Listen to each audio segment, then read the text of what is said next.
Hello,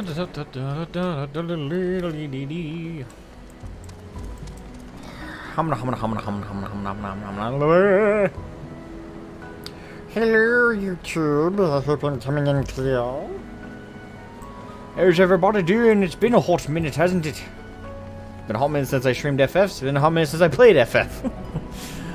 God dang. It has been a minute. Needy. How's everybody doing this fine day? I know I'm streaming late, unfortunately. If I'm going to stream with any kind of regularity, it's going to be late streams. Or late for me, early for some, and extremely late for others. But yeah, my stream schedule is going to look very different from what I did before. So I expect that to affect things. But I'm starting to get used to the main, to cover all my bases, the main reason I haven't streamed, period, a lot lately, and FF specifically, is I recently got a full-time job, IRL. I've been busy with that. That has been extremely exhausting. But I'm finally kind of keeping pace with the fatigue of that. Like, I'm finally getting used to it. Thank you, Lightning Lunatic, for the super chat, man. Thank you. Pleasure to see it, you sexy man. Rex the like button with an Uga Namakiri. Nice. Hello, Ludus. How you doing today? Kairos was here earlier. Zythi, welcome to the stream. How are you doing today, my friend? Hello, my dude. Welcome back. Yes. Technically speaking, I haven't been too gone. Like I streamed a little. I think I streamed Total War Warhammer 4 days ago. 4 or 5 days ago. I don't know. The days are blending together. It might be like a week or week before now, and I'm totally frazzled. But yeah, how you doing, guys? Yeah, as I was saying, yep, full-time job. I'm starting to keep pace with the fatigue of it. As guys can hopefully, I don't know how I'm coming off energy-wise, but I'm doing really well now as I've been adapting to it. I'm coming home with actual energy left in my body, so hopefully that keeps pace. I'm not going to be able to create a stream schedule given this how things are working right now, unfortunately. Because I don't know what days I'm going to come home with energy and what days I'm not. It'll depend on what happens at work. It's a full 9 hours. I'm stuck there. It's technically 10 hours because I'm stuck there an extra hour for other reasons. But yeah. Yeah, the reason I haven't streamed FF specifically, though, outside of that, is I streamed and played it so much up through to the end of Endwalker's MSQ. I played the Omega raids. The amount of stuff I did in the matter of just a couple months. I didn't get burnt out on the game because burnt out's the wrong phrasing. I got super heated to the game and after the emotional duress, and kind of what kind of felt like a slowdown of like my excitement to play after the end of Endwalker. I decided to give the game a break for a little while and let my FF batteries recharge, which they did rather quickly. I've actually been wanting to play for a while now, but mainly because of the aforementioned work schedule, I've been when I get home I don't even have the energy to play video games. First world problems, I know. So yeah. Today's stream, I might catch up on some reactions. I know there's a couple in the Discord. Might do that. I'm not certain yet. I know that I'm definitely going to be leveling my Dark Knight a little bit. I might level another class for a bit. Just switch it up a tad. Because it's been a hot minute since I played. I'm trying to think. Trying to make sure I'm not leaving out any pertinent information before we get too far into the stream. But yeah, it's just, we're running roulettes, spamming dungeons, stuff like that till I get Dark Knight to 90. I don't know if we're going to do that tonight. I'm only streaming for a few hours, but it's going to be a few hours of hopefully nice, relaxed, chill time with Asmo. Relaxation, conversation, the lot, If you guys want me to talk about any topics, just throw them out there for conversation. One of them I wanted to bring up was, well, first thing first. The reason I'm not doing Pandemonium Raid right now is this being the first after work stream, where I'm going to see how my energy holds up as we go along. And if it works out pretty well here, in the future when I do more streams like this, hopefully, I'll then be able to gauge if the next FF stream can be at least at the very least the start of the Pandemonium raids. I decided to hold that back though. How's work? You are for Pandemonium. I don't care for it, but I'll help. Oh, is it bad? I've heard nothing about. I've intentionally avoided any information about Pandemonium because I didn't want anything about it to spoil me. I don't know if Lauren's watch. Yeah.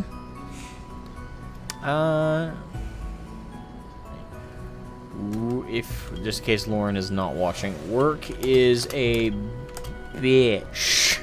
I'm not gonna say that. Work is busy. Work is busy.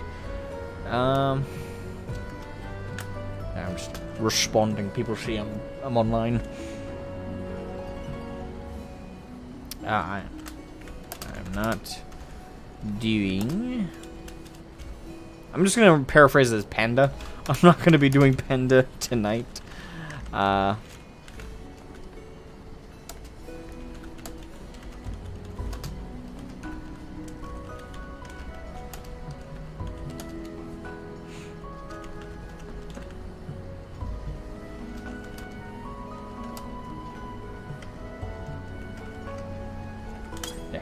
need to speed up my typing.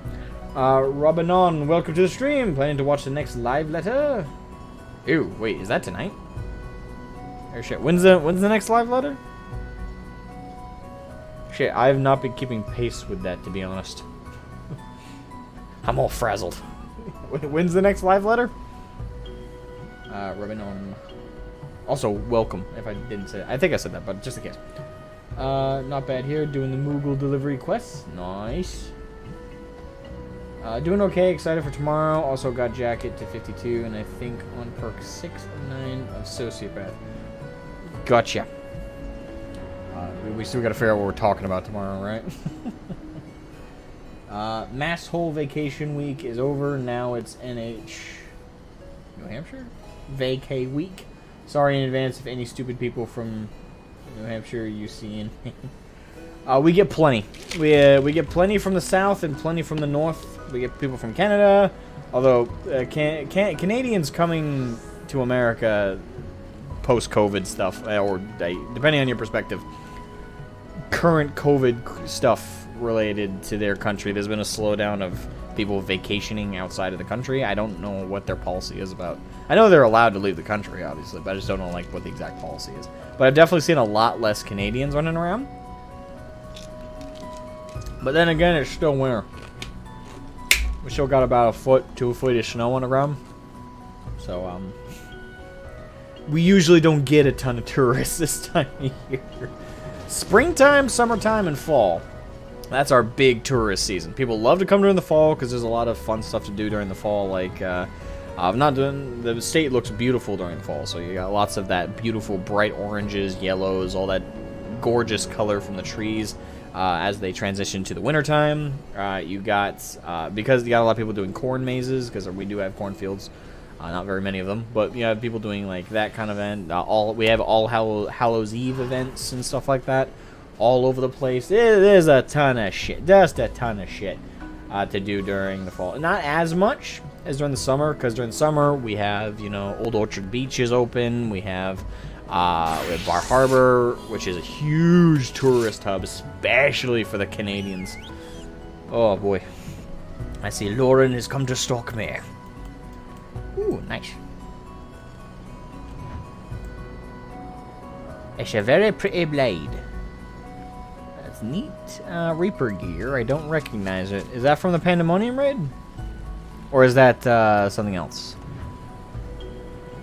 He's enthusiastic. Lally-hoo! Lally-hoo! Friday, 11... it's Friday. Probably not. I work Friday, unfortunately. I worked today, but yeah. So I won't be able to check it out, I don't think. 11 GMT. I'm not sure what that is. Level 90 crafted gear. Ah, it's crafted. Okay. Looks nice. Crafted stuff. Zahida, welcome to the stream. How are you doing? We're doing well. We're doing fantastic. Let's see. Ooh, damn. Should probably queue up for my first roulette since we're going to be doing this. I'm a bit rusty because I haven't played in a while. This will be interesting. Harmless leveling dungeon. That can't go too terribly, I don't think. That's gonna come back to bite me. I should knock on wood. Please don't come back to bite me. Greenwich meantime, think England. Okay. So it's 5 hours ahead of me, so 11 a.m. would be 4. It'd be 4 p.m. for me. I would just be getting home from work, so I might be able to watch that. Definitely wouldn't be able to stream that, though, because like, it would literally be as I get home. I can watch it afterwards in any case. Yeah, that's true. I can definitely watch it after the fact. Yep. There's the queue. The queue popped. There we go. Let's see. I do know that Dark Knight is... Well, last time I played was the most nerfed. So, here we are. Oh, damn. We're doing an early level dungeon. Okay. Crap. I haven't done this in forever. Good thing the Reaper seems to have. Alright, my tank stance on. Hey, look. I remembered to do the thing.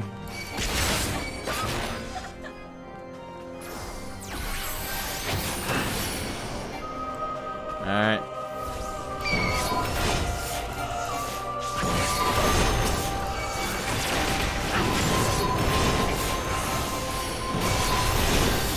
I'm the Papa. 300 nods with guns. Oh no, he is using his fists. We are screwed. Wait, what?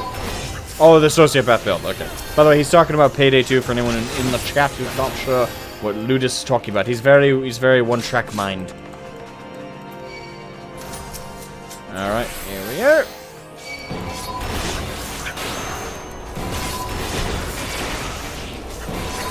Trying to get my muscle memory back. No, because even if you factor in the last time I played FF, it's been about a month since I last played Dark Knight, so...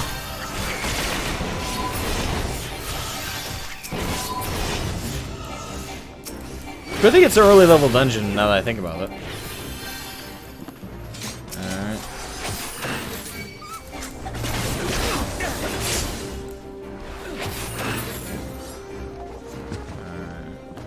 Nothing in there.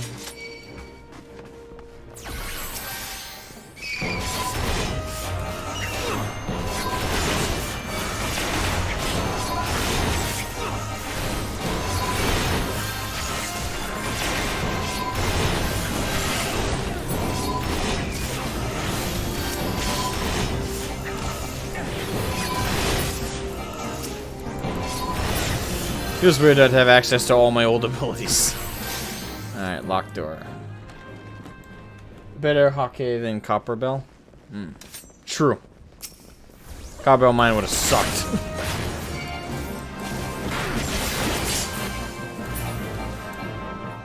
Oh damn, we killed that shit fast. Then again, we're all extremely high level, I'm assuming, so. Is the one... Okay, we can unlock it. Oh, nobody want to go for this one? No? I guess not. Okay.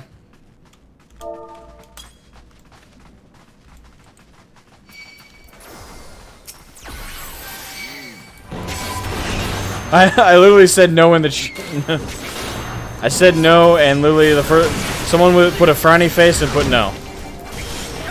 Ah crap, I walked into that. I walked into the stun. Shit.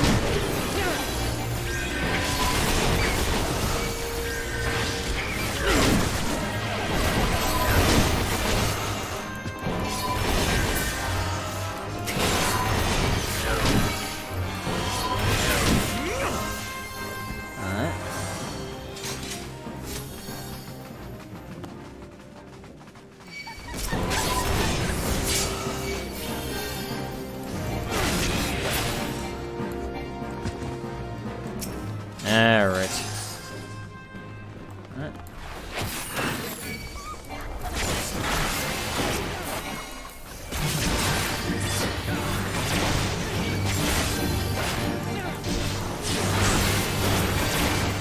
Oh, right, that's before. This is before I could get Edge of Darkness.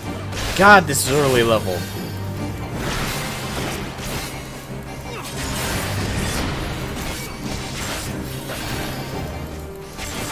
Yeah, good refresher dungeon, I suppose.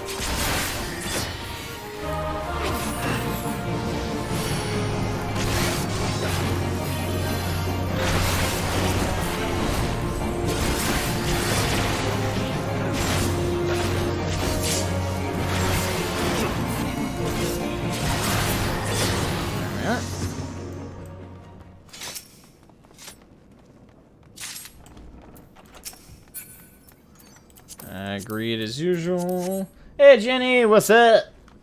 Asmo walking into the stand, new cookie for you. No, I rarely get a cookie. Yeah. Unfortunately, my dungeon party are a bunch of plebes. They were unhappy I wanted to go into the other room.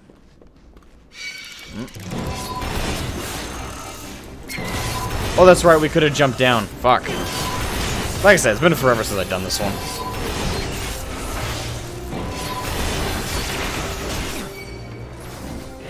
Alright, grab the next one.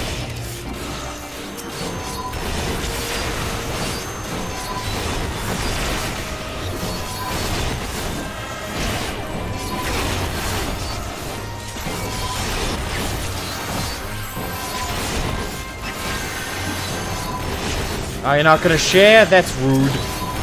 You should share the cookies. Everybody likes a cookie. Well, most people like cookies. There are unfortunately some who don't.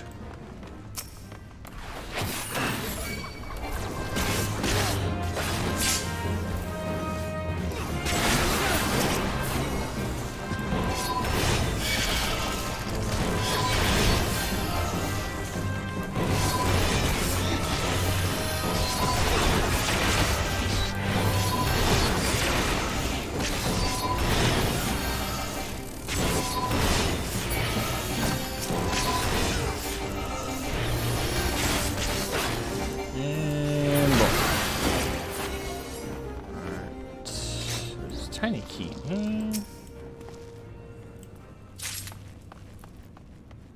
Or are these the wrong kind of keys?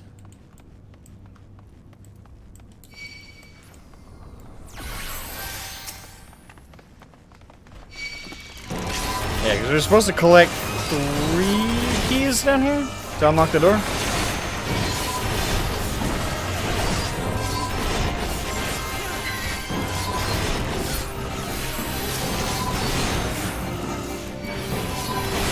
Find a way to get them through the internet. I'm working on it. I haven't invented the technology yet.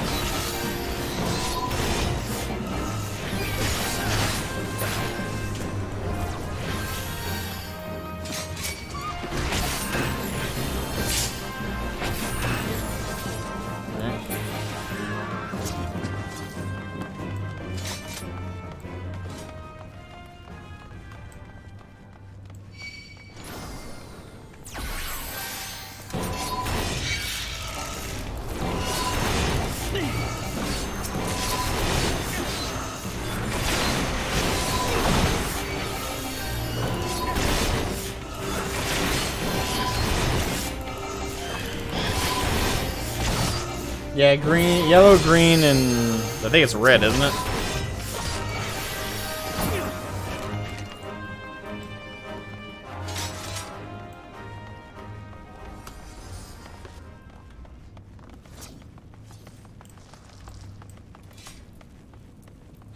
Okay, we did grab the keys, okay.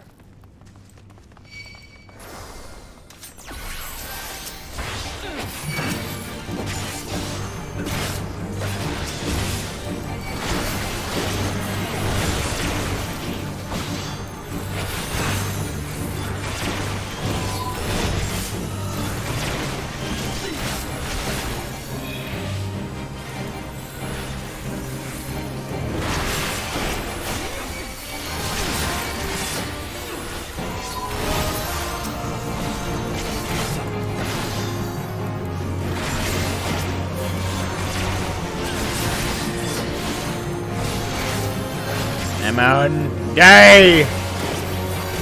Die, you wee bastard! Oh, there there he goes. And the junk drawer. Agreed, thank you. Is shut off by this point in this dungeon, doing it by muscle memory. I haven't done Hawkeye Manor in fucking forever. Alright. Oh, shit. That's right. Return. Crap. Did I take that off my bar? Yes, I... Shit.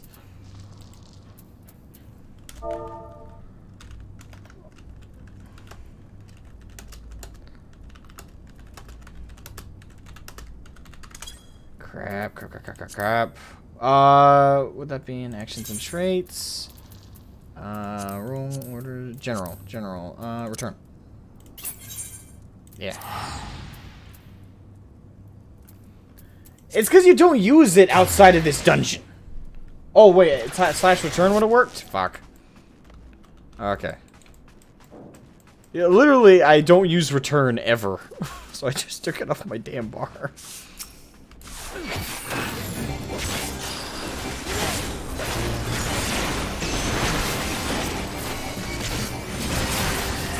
Like, the only time where I actually at any point regularly used it was when I played this dungeon so much. That was a skeleton, it was already dead. Don't you patronize me. Alright, everybody's good to go. Okay.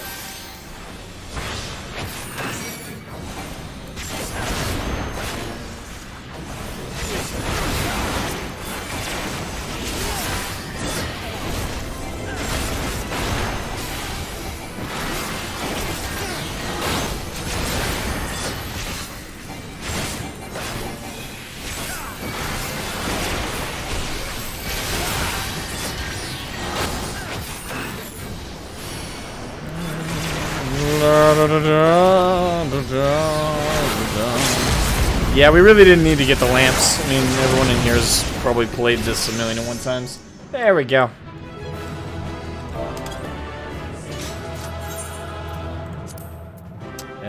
Always to the healer. Alright. Good starter dungeon to shake off the rust. Just out of habit, I greet everything. Boom. Using it once in a blue moon? I rarely do. This is the first time I've gotten Hawkeye Manor in a roulette in, like, I want to say since my first month playing the game. It's been fucking that long. Which is, by the way, oh, hi, Divin Marks. Welcome to the stream. Did I read Asmogan? My curse continues. Just so you know, Divin Max, just in case it's in the back of your mind, I always correct people on this. My name is not based on Asmongold. It's based, used to be a 40k channel. It's based off a character from 40k by the name of Asmodai. And my name is a play on his. He's a Dark Angels chaplain. Which, if you're into 40k, you know what that is. If you're not, then you have no clue. But just so you know, my name is not based on Asmongold. I know that's a common misconception, but just throwing out the correction while I got you here. And welcome. How are you doing? I'm doing fantastic today. So it is a fine Tuesday night, or Wednesday morning, depending on where you are in the world. How you doing? Anyway, how you doing, Jenny?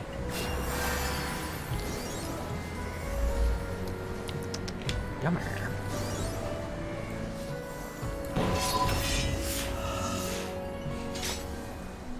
Okay, I wasn't thinking you were stealing or anything. It was just too excited to see Asmogan playing FF14. Yeah, sorry. I'm sorry. Sorry to disappoint. Nah, I'm sure he's gonna get back to it soon. Didn't he? I don't watch Asmongold very often. I don't know. Has he mentioned? I know he's back. From when he had to take a break for obvious reasons. I'm not even gonna get into that. But is he? Has he made any kind of announcement? Again, not being a regular viewer of his, just kind of passively aware of him. I don't know. Has he made any kind of announcements when he's going to start playing FF again? I know he was in, shoot. He made it to Stormblood, didn't he? Pretty sure he made it to Stormblood. I can't remember if he finished Stormblood. I think he did. I don't know. He was playing Lost Ark. Oh, that's right. He's been playing Lost Ark, right? Well, most people have, so I suppose that's not too shocking. Yeah. I played a little bit of Lost Ark. It's not a game I think I'm hooked on by any means. I don't like the class system. Not the class abilities are amazing in that game. I do gotta say, I just don't like the gender lock. Like for me, that's just like it's like a twinge of annoyance for me.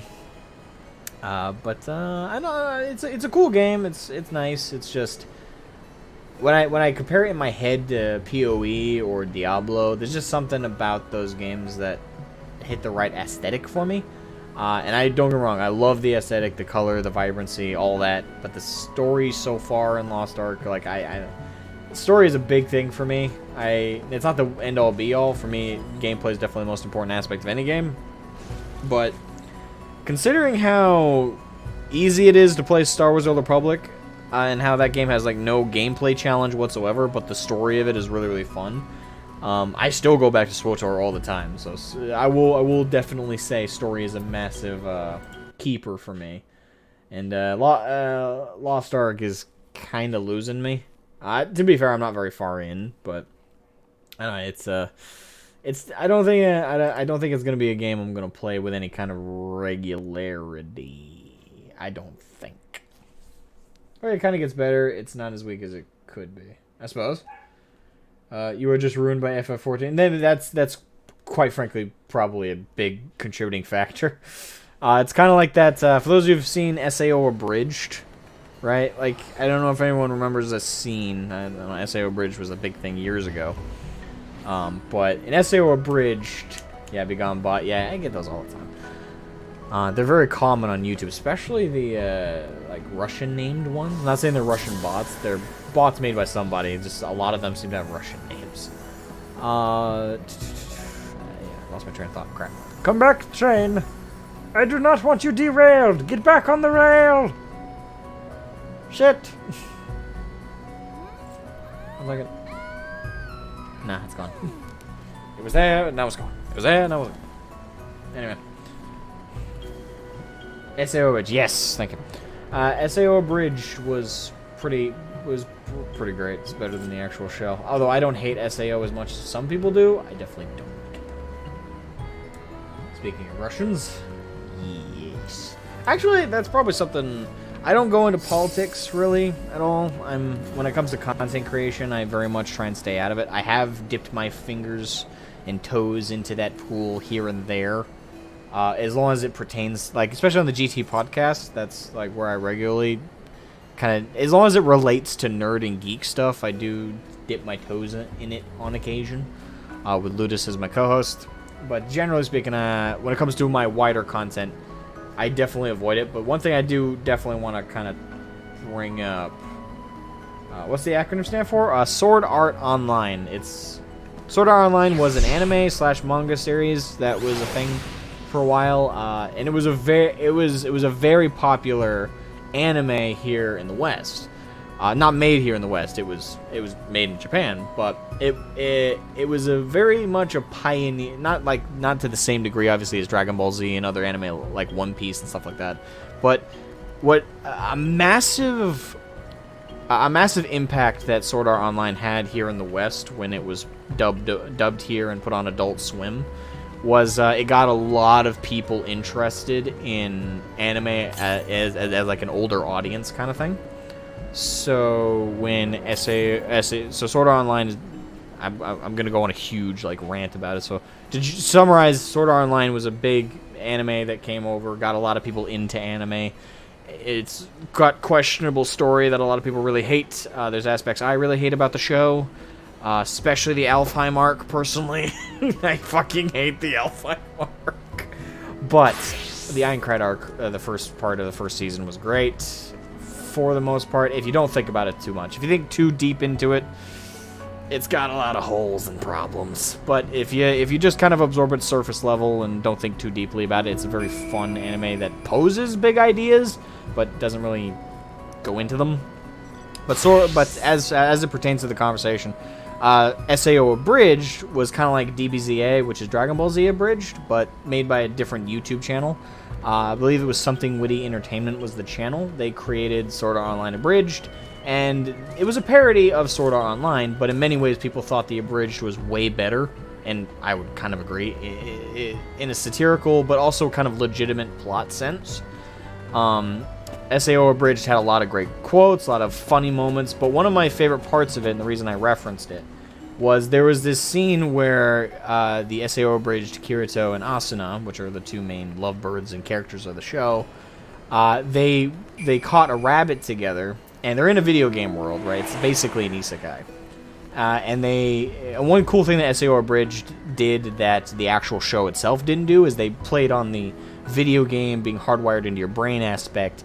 They did it in funny ways, but they kind of embellished that a lot more. And what they did in one particular moment is because because Asuna, the character, had a maxed out cooking skill and they got a super ultra rare rabbit, they cooked it up and ate it, but it tasted so delicious that when they ate anything else afterwards in the game, it tasted like dog shit, like literal dog shit. And they realized it was because they basically fried their taste buds because they tasted like the ultimate food. So now they can't eat anything else, no matter how well it's cooked, because it just doesn't taste as good. I know it sounds really weird, and explaining it kind of sucks, because normally when I make the reference, people get it, but I'm kind of sad to see people don't know it. But anywho, that's just kind of what that reminded me of. Is like FF14's story is so good that it fried my proverbial taste buds of other writing and story elsewhere. Anyway, and Helsinger Bridge. Helsinger Bridge is also great. The quotes in that is amazing. Actually, fun story. Actually, a little bit of a fun story. I'm not a very religious person, and I'm definitely not Catholic.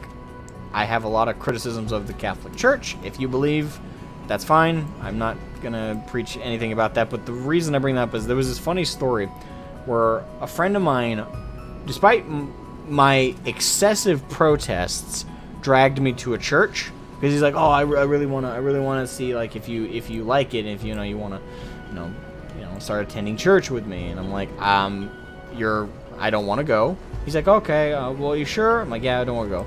So we go to town with the idea of like getting dinner, right? As just two friends hanging out, a guy's night out. And he drives me to the church.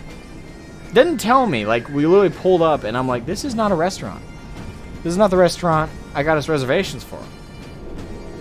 And not a fancy restaurant. This is just like during like peak hours where you want to make reservations. It was Texas Roadhouse we wanted to go to. It's a nice restaurant here in the US. The point is, he pulls us up, parks, we get out, and I'm unhappy, but I'm trying to hide it. So we get into the church, and he introduces me to the father, the priest. And I was so mad that this man forced me to go to this church that I decided to do something I tell everyone on earth, don't do this. Don't ever do what I did. Because what I did was wrong. Even if you're not religious, even if you do find it funny like I did, and you've got a twisted sense of humor, don't ever do this. This is just cruel, mean, and wrong. But I took a line from Hellsing Ultimate Abridged. You know the one where it's like, "Oh, if it isn't the Catholic Church, and no little Timmy glued to your crotch. Progress."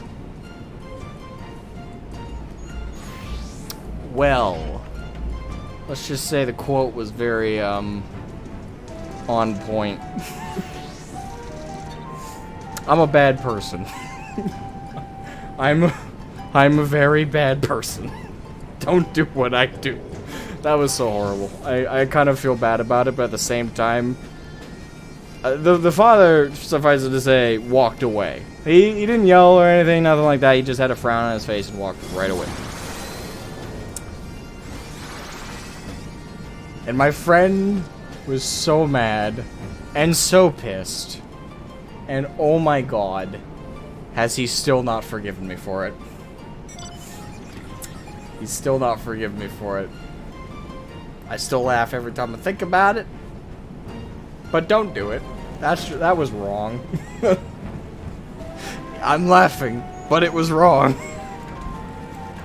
I probably should have reacted better to being dragged to a church. Oh. That was spicy. That was a spicy evening, let me tell you. We did actually end up going to eat, because at that point we were committed, but he was not happy with me. Just cackled behind me. I'm glad your partner's cackling. I'm cackling.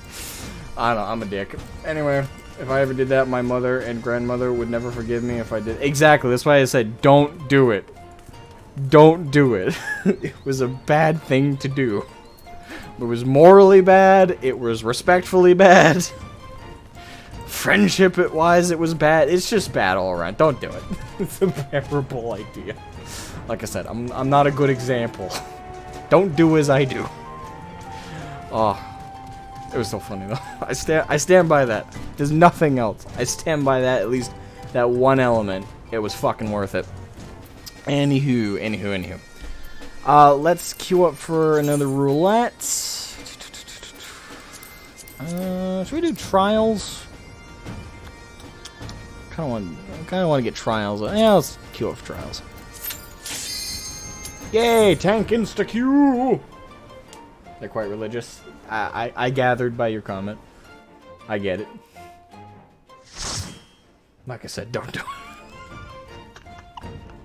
Oh god, I'm an ass. I love it though. I love being me. Oh shit. Alright, paladins, main tanking. Good. I will. I hate Titania. I just realized that. Fuck. Wait, this is. Oh, that's right. Oh, great. Crap. What? There's a point where both tanks have to be active in tank stance. What the? Alright, here we go.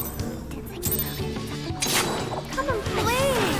Where the night is bright and you can sleep when you're dead. Crap, I know that there's multiple phases to this one, and I know there's multiple parts that are really important.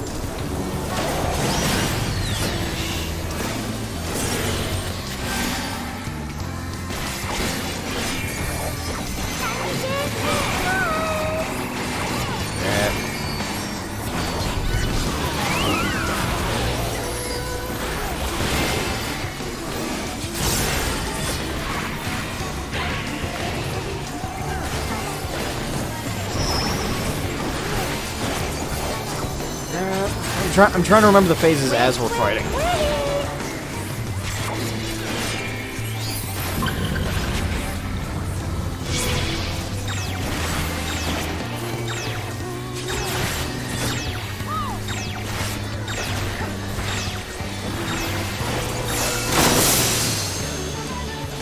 When you play with fire.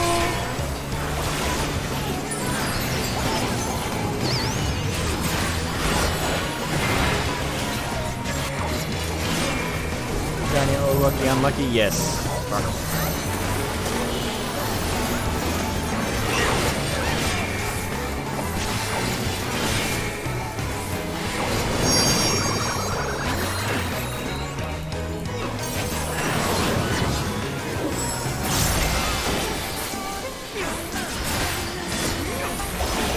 We're sick of this crap old castle. Let's win. I'm getting a lot of ones that I haven't done in a long time today. Oh shit. Okay, so it's the change of phase. I know there's like 3 mini bosses that sprout up that we gotta deal with.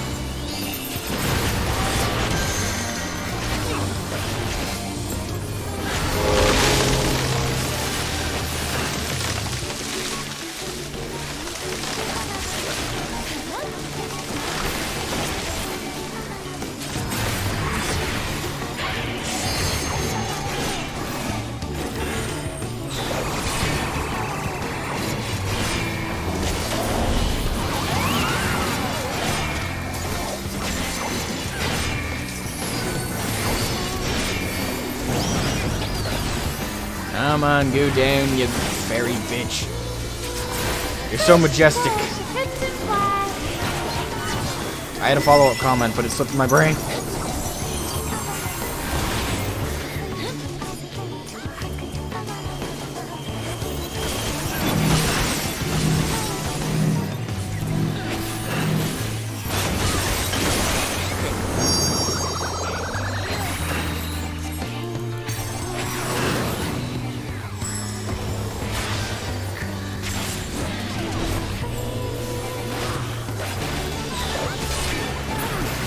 There, okay, there's the turn. Alright, so I think this is when I gotta turn my tank stance on. Yes, it is. Alright, so I can't remember. There's a certain order you're supposed to kill these guys in. Shit.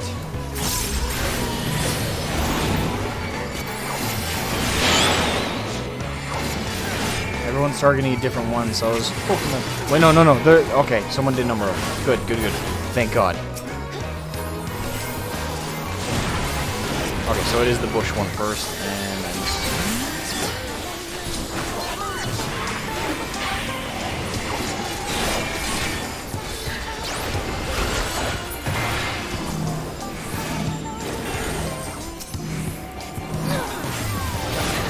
And then you down, peace blossoms. You die. Time to die! Huzzah! Grow, my lovely, grow!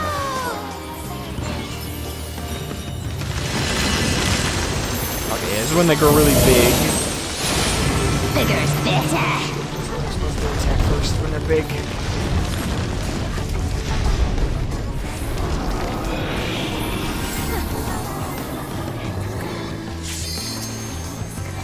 Same order? Okay.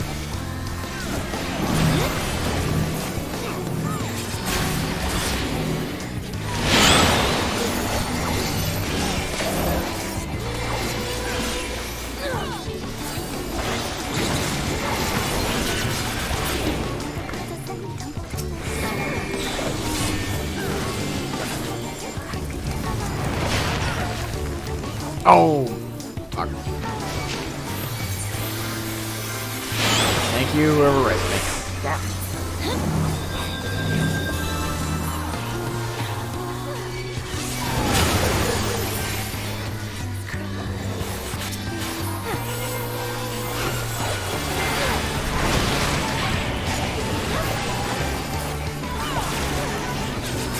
This is one that you definitely don't want to get if you haven't done it in a while.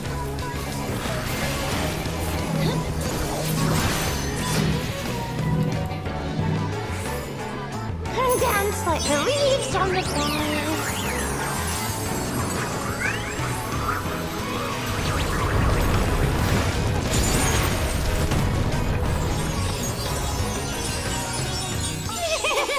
This is so much fun. Let's play some more.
I am the only one who's died this dungeon, so I feel kind of bad. Someone else please die. Did inflate my ego slightly.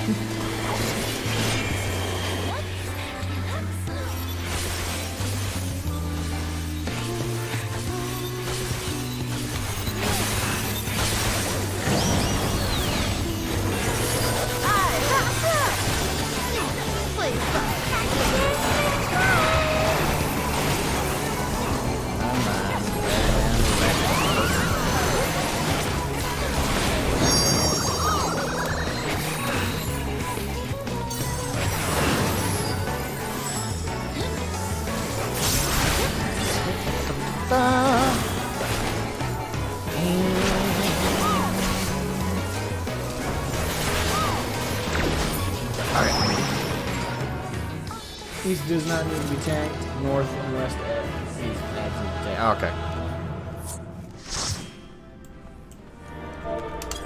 GG. Pair combination. Well, there's only one.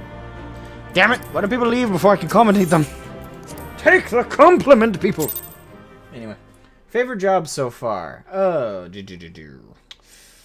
Favorite job, probably Dark Knight it's been my main pretty much since Heaven's Ward that I played. Actually, how many hours I've been in? It's been a while since I checked. Probably not too many has been added since the last time I checked, I don't think. 33 days, 10 hours. This is when I'm gonna cheat. Right, the calculator. Yeah, man. Yeah, man. Calculator. 33. Clear.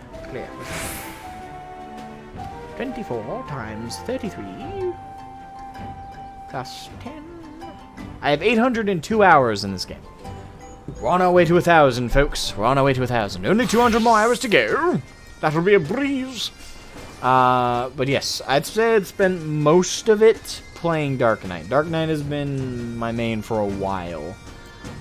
It's definitely my favorite class, the one I have down, quote-unquote, the best. I'm not the best player by any means. I don't pretend to be like a hardcore raider or hardcore anything. I do eventually want to do the savages of everything. But, no, I'd say just based on sheer playtime, definitely Dark Knight. Reaper was a lot of fun during Endwalker. I do really like Reaper's aesthetic. I like once I got used to how it played, I really liked Reaper's playstyle. So it's up there, but I definitely say if we're going just by types, tank wise, 100% Dark Knight. We're going DPS, 100% Reaper. And that's casting DPS included. That's all forms of DPS all together. I'd say it's definitely Reaper. And for healing, I hate healing. It's my least favorite way to play any game. I hate it with a passion. It makes me twinge every time I have to do healing. And as it is, it depresses me that I have to level all the other healers other than White Mage to get a stinking mount. But sacrifices must be made. But out of the healers that I've actually tried, Astro has probably been the one I liked the most, but I haven't played it since the Endwalker changes came out. So I'd have to say I don't know. White Mage is just the one I maxed out because it was the box standard healer. It's the one I got used to the fastest. But pre Endwalker launch changes, it was definitely Astro. Something about Astro just felt more fun. But yeah, generally I avoid healing with a passion. So yeah, but overall, out of all the jobs, I'd have to say Dark Knight, just out of getting used to it. You can level Summoner, so you could get that and Scholar leveled at the same time. True, that could actually speed things up. That would be nice. Because you still, I'm assuming that hasn't changed. You still, to get the Amaro mount, I still need to level everything to max. Correct? I believe so. And I'm pretty sure I do. Yeah, I got White Mage and Reaper to 90. Gotta get Dark Knight to 90. Gotta get Sam to 90. Where's Sam? There's Sam.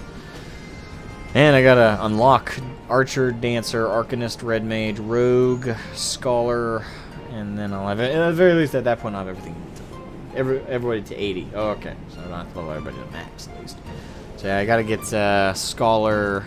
Oh yeah, that's right. I unlocked Sage. Yeah, so I gotta get Sage, Scholar, and Astro to 80. Then obviously the other classes as well. I gotta get Pugilist, which will eventually become Monk, to 80. I gotta get Machinist to 80. Oh, I gotta get everybody to 80 here. It's gonna be a slog, but yeah, I'll probably have fun with it as long as once I get the healers there. Like, if I get them out of the way, they're probably gonna be the most frustrating hurdle for me. Is getting, well, Sage is pretty much right there. White Mage is already done, so I just gotta get Scholar and Astro. And assuming this changes to Astro don't make it frustrating to play, I think it'll be fine. Adamantium Pizza, welcome to the stream, you sexy, sexy individual. How are you doing today? Jake Blue. I just looked up towards the top of the chat, and my lunatic said, Asmogan equals Jake Blues. Huh? First part of SAO hooked me, just the slice of life leading to a harem anime was a letdown to me. This is where the conversation about SAO kind of like differs for me. I never say it went full harem. Like it definitely got there pretty much, but I would label it at best harem extra credit. Like he's clearly 100% down for Asuna. So the other ones are just kind of side chicks that dig him. That's about it. Like they don't actually have a chance with him. So that's why I'd say harem extra credit. They're there. They're not other love interests though. For me personally, the fucked up thing that really turned the show down for me was the whole romance between him and his cousin. Like that one, I was like, Sweet Home Alabama. Like, okay. That's why Alfheim Arc was such a letdown. Like, for me, like that, I could not enjoy the rest of the show. With lots of other people have stated other reasons to not like the Alfheim Arc, or let alone the whole show together. Like, there's lots of reasons people give for not liking SAO at some point or another. For me, I fucking hated Alfheim Arc. Like, what it did to Asuna's character, kind of turning her into a damsel in distress, kind of annoyed me, because she was kind of a tough, she had damsel-esque moments during the Einkrad arc, but it was very minimal, and she definitely could hold her own. That's kind of why I liked her as a love interest. She was somebody badass that could be on the level with Kirito. Like, they were both badasses, and you could sense they were on the same skill tree. You know, like they balanced each other. They weren't like, it wasn't entirely in Kirito's corner. Even though he is an overpowered main protagonist, it never felt like they were unequal on any level. So she had a crush on him. It wasn't romance. Correct. It's still gross. I know Japan has different cultural parts and stuff, and I'm not gonna pretend I understand it. It's still gross. It's still something that turned me off the Alfheim Arc. It's what turns me off a lot of anime shows, especially if romance is a key pivotal element of a particular show.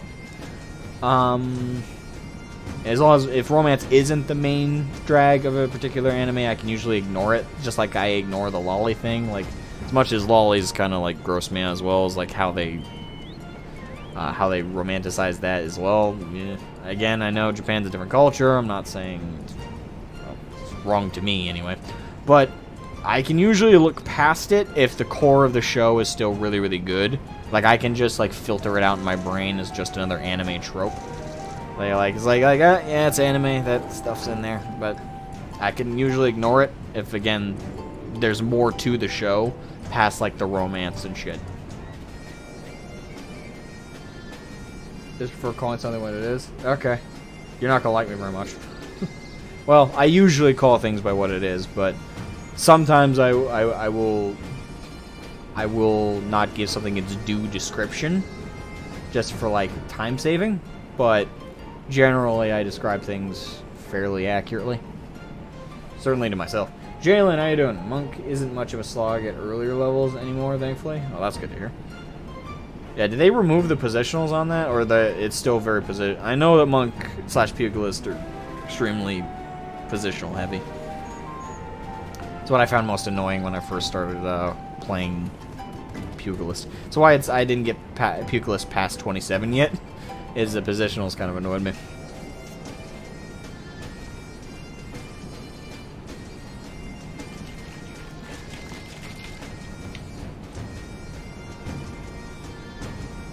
Astro Boy. Good anime. I just say Astro Boy. There's a good Astro Boy anime out there. I know they made a CG movie a few years back, but the Astro anime series, sorry if I bumped the mic. The Astro anime series was fucking great. It's an older anime now, but I highly recommend it. If anyone wants to seek it out, it's really fun. It's less positional now, okay?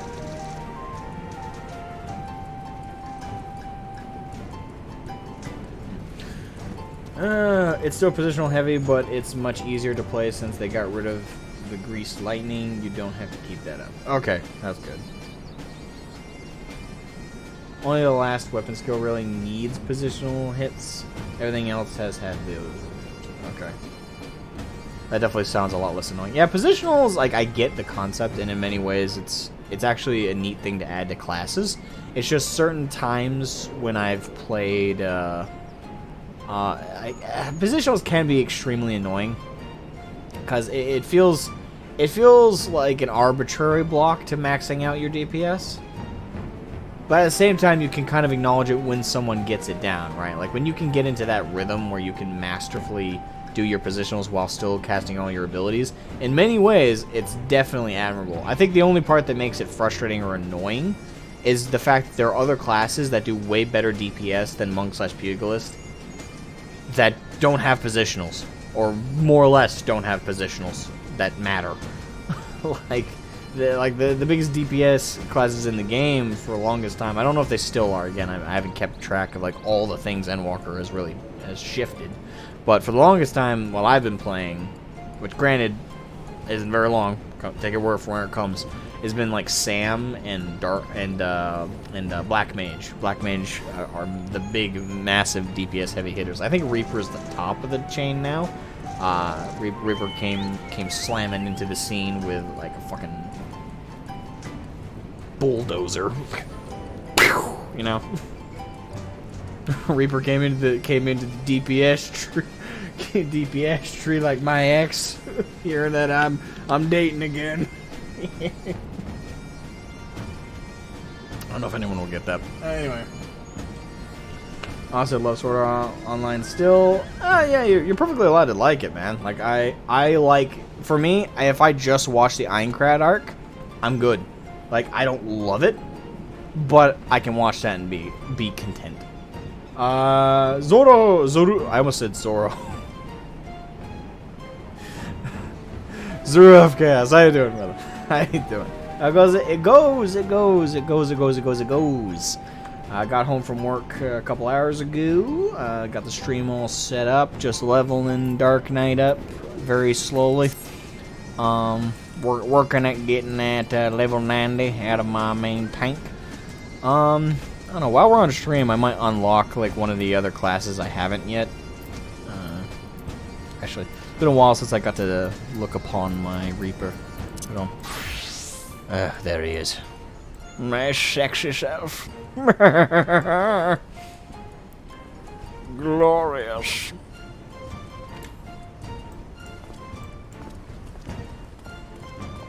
Hell yeah. In for the kids in the back.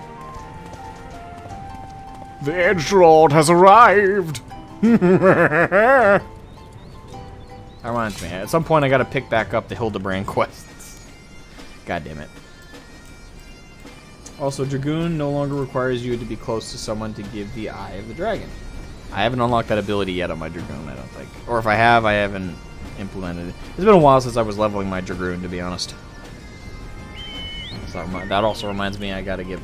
And now that the servers have no doubt cooled down since Endwalker's launched, I think I can get back to filming scenes for the next FF14 Machinima. The Welcome to Eorzea series. I think I can get back to that soon, hopefully. Relatively soon. Isn't Reaper positional heavy too? Like, some moves require a certain direction? Yes. But I don't know if it's just me, but it's a less annoying than Monk. It could just be another case of I played this class so much by comparison, and playing it all throughout Endwalker during all the other events that it's made me biased. But it doesn't feel as bad as Pugilist did for me. Like, I don't know if it's just like the animations and everything that work with Reaper that just really kind of sell the need for it. And also, I've noticed like when you don't move with those positionals, your DPS isn't detrimentally affected by it. It is a dip. You go from doing your optimal to slightly less than optimal. But I've noticed if you ignore the positionals, you don't really feel it as much as I felt it when leveling Pugilist / Monk. So, I don't know. Again, this could just be entirely biased. Again, I played Endwalker as Reaper.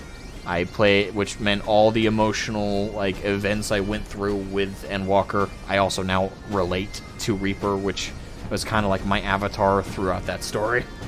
So, maybe part of that is growing me too fond of the class, and therefore I look past its faults. Maybe it's identically faulted as Pugilist and Monk are for positionals. It just doesn't feel as bad to me.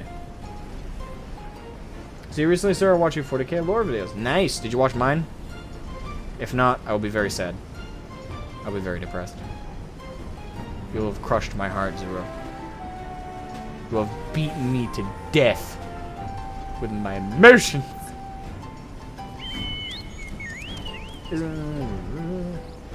That was a definite effort. Oh, yeah. 2 of the harder hitting weapon skills do have a positional requirement. Yes. Yes, they do.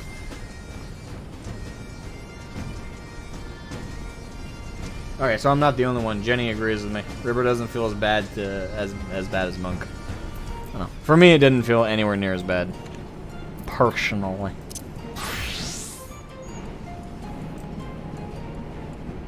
Been looking around. Okay. I wonder how the story will play out in patch 6.1. I'm curious about that too. I'm definitely excited to play Cross Realms during 6.1. That's still, again, I've been out of the loop for a while. That's still coming with 6.1. Like, I don't know if there's been any changes to that, but I know like Cross Realm, Cross Data Center stuff was supposed to come out with 6.1. That, as far as I know, that hasn't changed. I thought I would have heard about it. Assuming it hasn't, I'm excited for that because that means I get to play with Jenny's main character. I get to play. Excuse me. I get to play with Mom's Den V. I get to play with her. I get to play with a lot of the folks I've been wanting to, but they couldn't because they were locked in other data centers. I gotcha. Monk at this point to me is stupidly easy to play compared to how it was. I miss the flare up GL. Used to give you being a monk main means you're a masochist. I suppose. Who would be what class? Actually, question for the chat. I wanna get a poll for this. Not an actual poll, but just like asking. What is the class you think? I'm gonna ask like several questions. I kind of wanna, and I'll tell you like what I think in these categories. What class do you think is most played by sadists? We'll start with that one. Go. I'll tell you mine after I read at least a couple off with you guys. So, what class do you think is like for more the sadistic personality? I'm really curious. I got one in mind personally, but I'm really curious. I'm really curious what people's. I think I know what Jenny's response is gonna be, but I know what mine is. We do not know. Okay. Probably all in my head though, because Monk is. Bumping. I am so sorry. I want the mic close, that way when I talk it definitely picks me up, because I know if I'm too far away it doesn't register very well. But... Okay, healers. White mage. I don't know. DPS probably. Right. Jenny's being intentionally obtuse. Sage. Okay. Alright. I'll wait just a couple seconds, see if there's someone else wants to. Why am I being called out?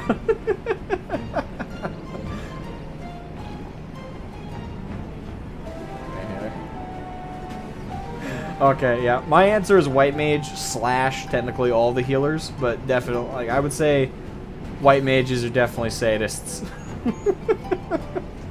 For me personally, I 100% see the sadism there. I 100% see the sadism. Just being able to control when people live or die. And literally just listening to Jenny talk about playing healers in games. Like, I'm like, Jesus Christ. She lives up to that. Lives up to the sadism. Love you, Jenny. Don't ever change. But yeah. Oh god. It's all preference. I definitely don't want to hear that Monk is hard at this point in the game though. Left my ass off. As for the question, probably Scholar or Ninja at early levels. Okay. Yeah. I would say for me, it's definitely white mages / healers in general. Plus Adam, it's a control freak personality. There's crossover there, my dear. There's crossover. I'm just getting mad when people die. No, I get you.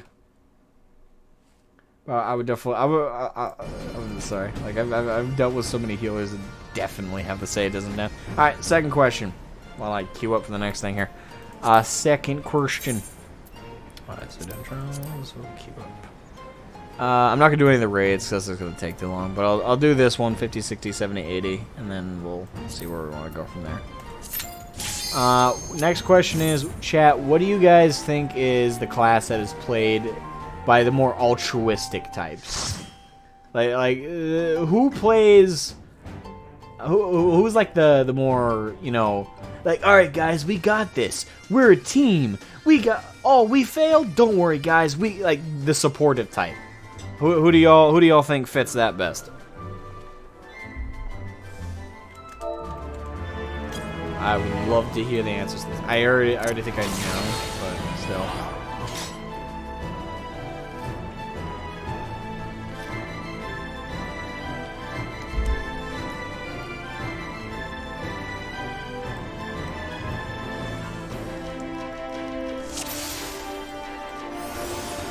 Alright.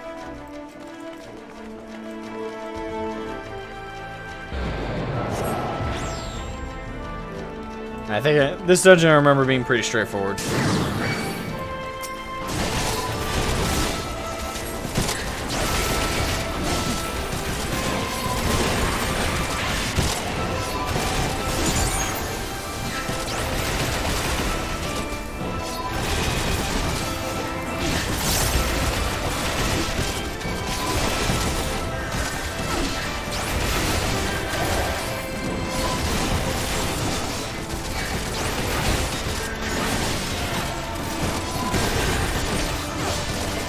Oh crap, I didn't mean to activate that so soon.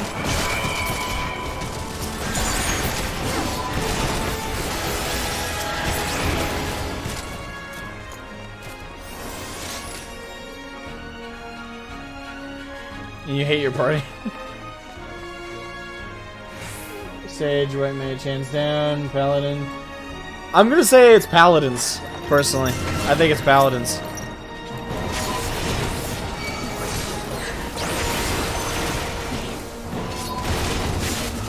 I 100% think it's the paladins that are the altruistic types, based on my conversations with like 3 or 4 of them.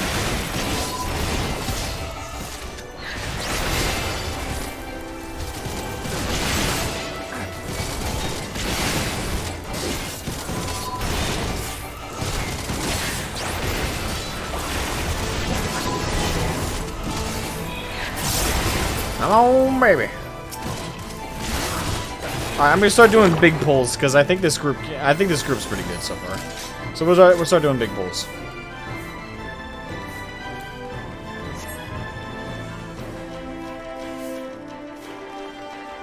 Well, as big pulls as you can do. Like I know certain areas are locked off.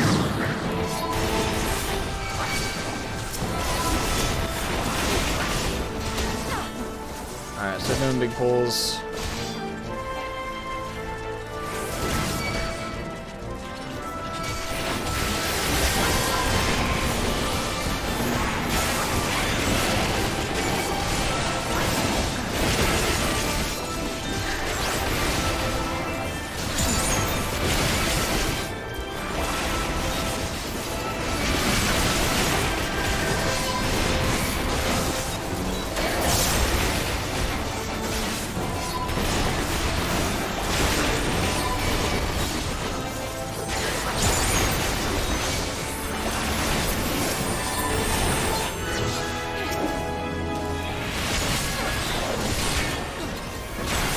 Come on, big leg. Down we go down.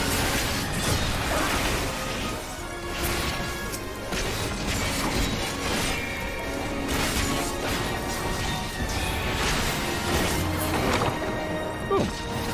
Hey, yeah, this group can handle big pulls. Alright, first boss. Oh, this one's the one with the... Ah, fuck. I hate this one. It's the brooms, man. I fucking hate the brooms.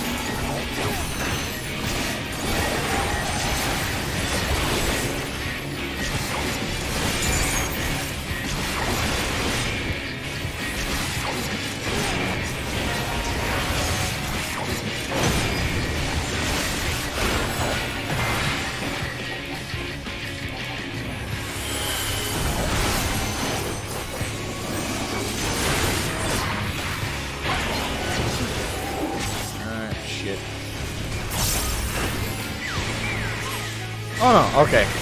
Crap.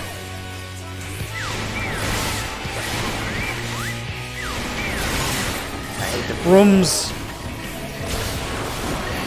I do love this music though, it's so nostalgic now.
So we don't have to deal with the damn brooms again.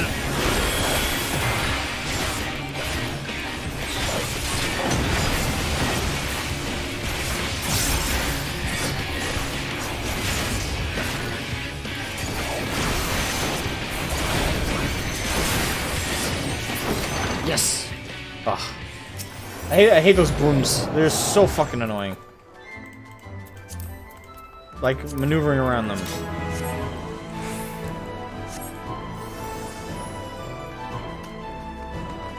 Hello!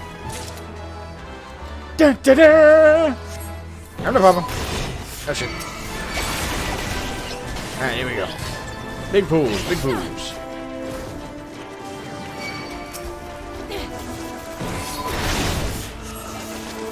Alright. Here we go.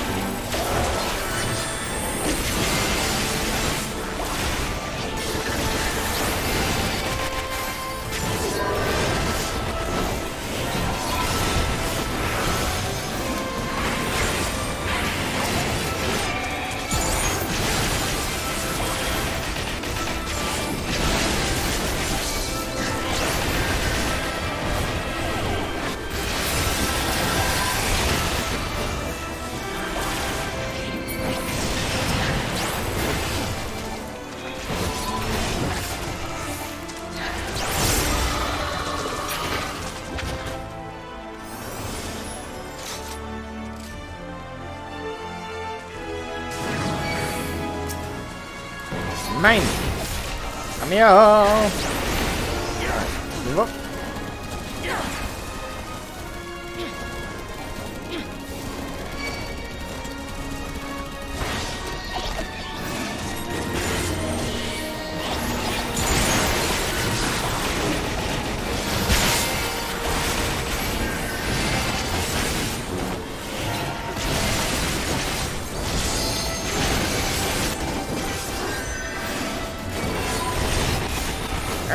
The shepherd.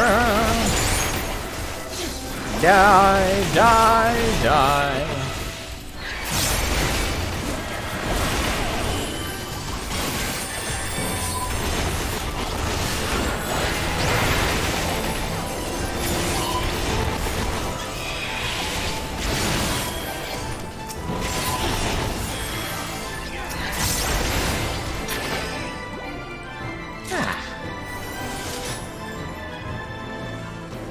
Alright, big boss. Alright.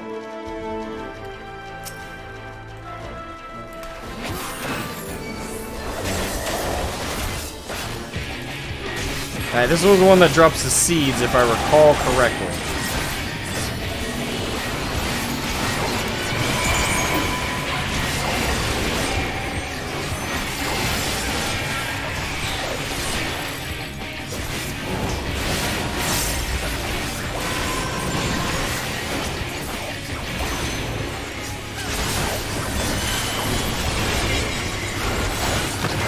Yep. Picking up, picking up, picking up.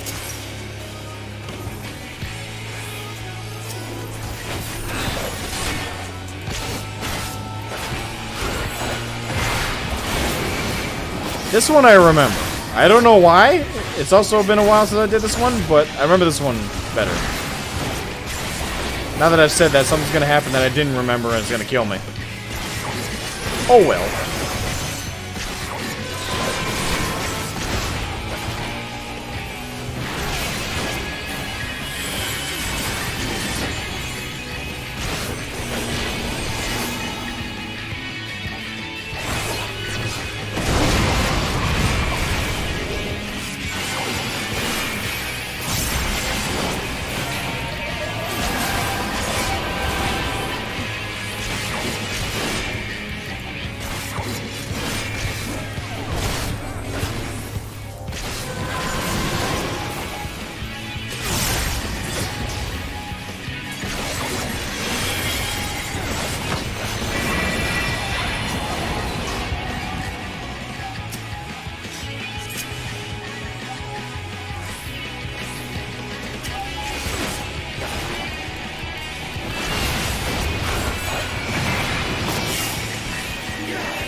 Shit.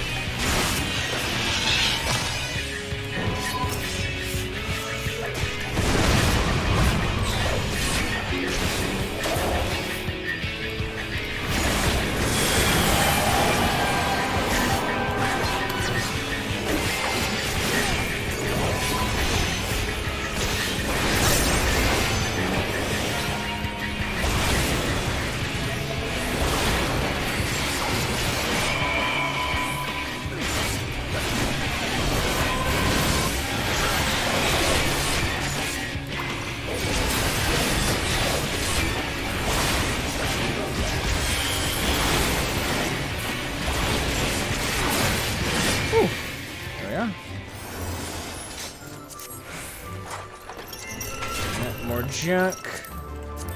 Put that in the greed pool. There we go.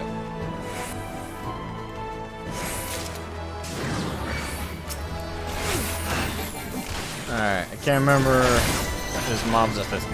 We'll just kill this one.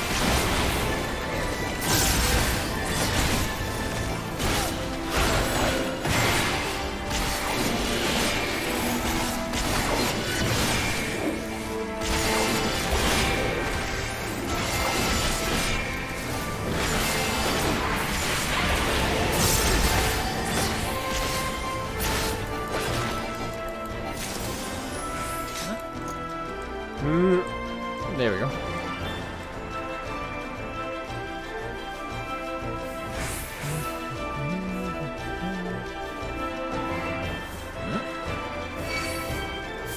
I'm gonna pop up.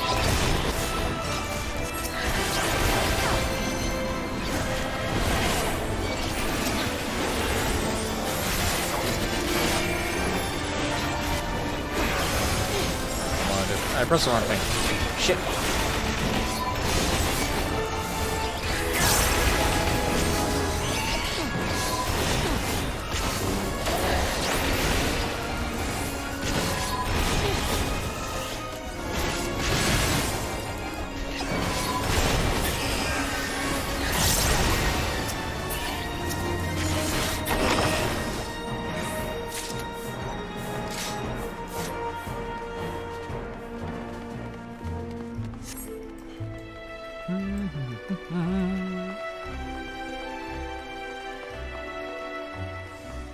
Oh, this is the one where the painting comes alive.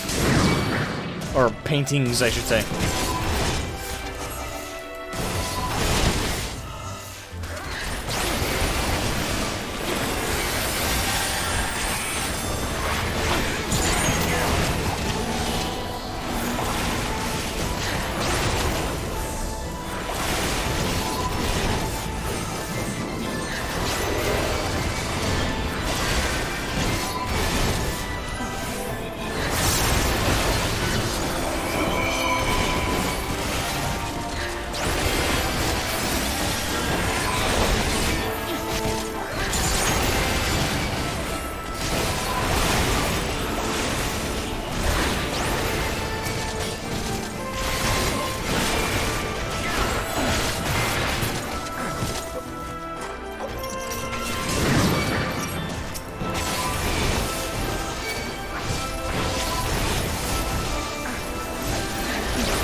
Come in, yeah, you fat fuck.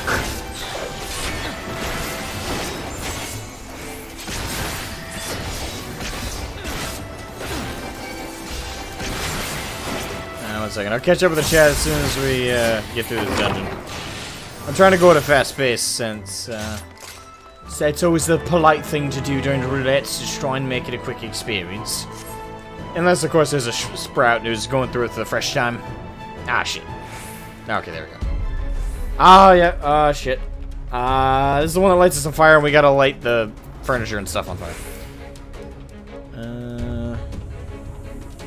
Okay, we do have a new person running this. Okay. I am not sadistic, just healers in general. Yes, they are. I will stand by this.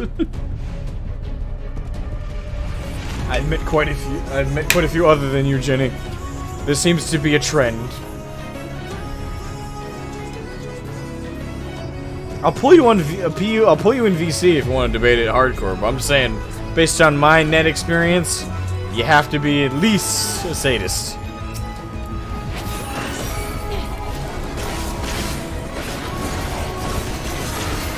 And the pepper. That's a bit. How polite of me. Nice bit again. There we go.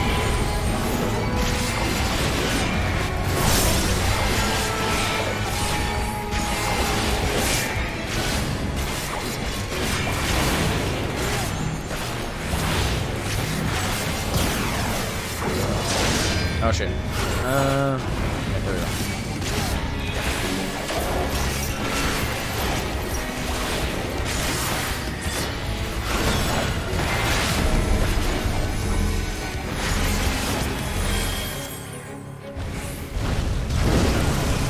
Yeah, light that on fire. Boom, done. Thank God for useless furniture.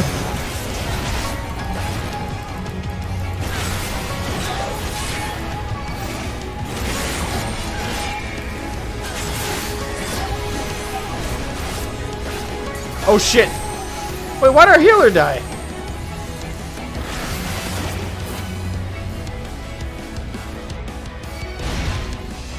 Oh boy.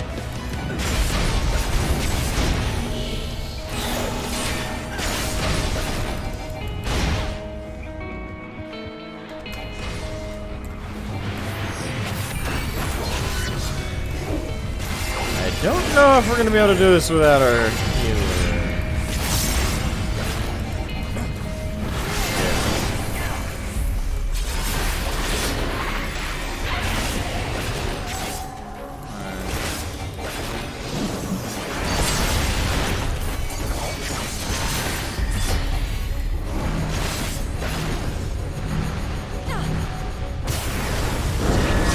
Oh shit.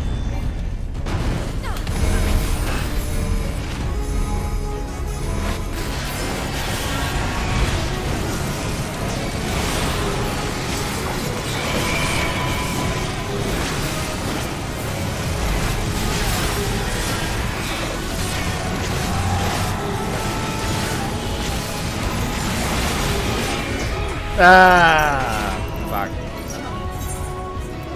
Yeah, shit.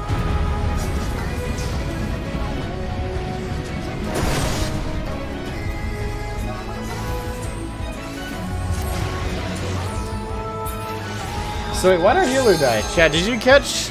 I was focused on what I was doing. I totally missed how the healer died. Was that my fault? What did I do wrong? What did I do wrong?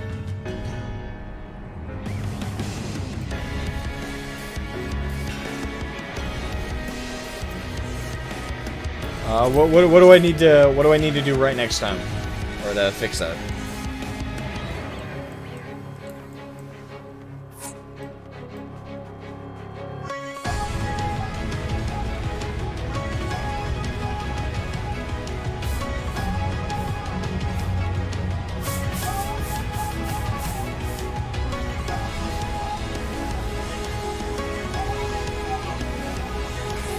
The blue, oh, did they not, oh, okay.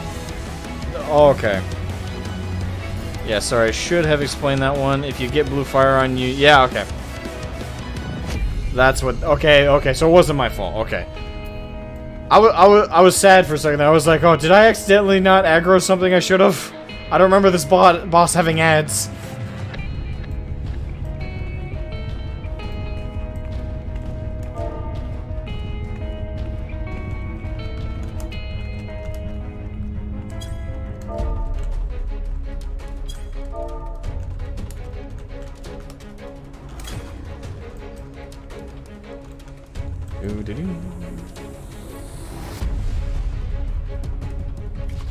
Healer's new, so yeah, there's Sprout.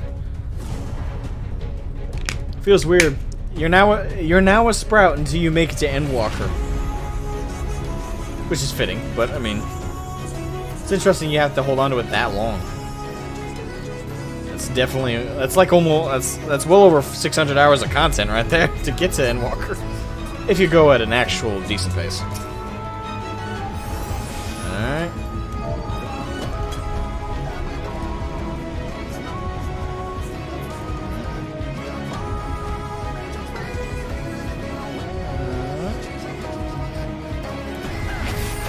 Alright, party said they're ready.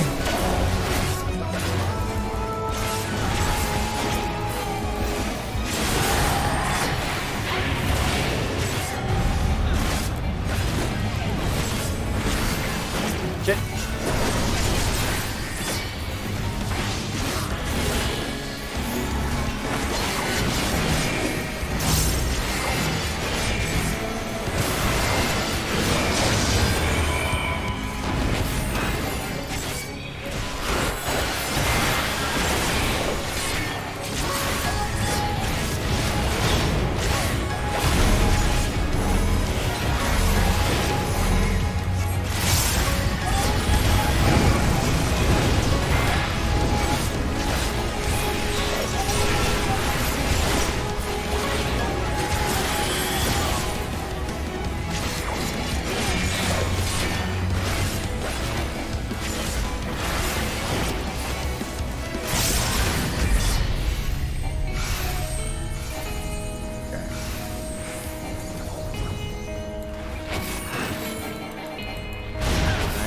Towards me.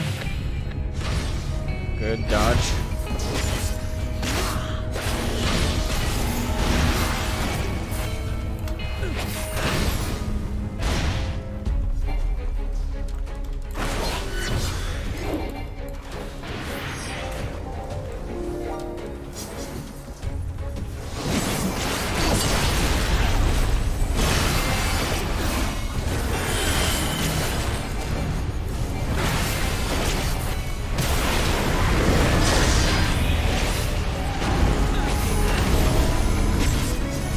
Crap, furniture.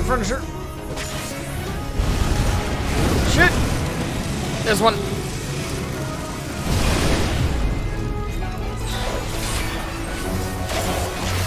My ass is on fire! Yeah! Oh, Nelly! It's burning my butt cheeks! My buns are on fire!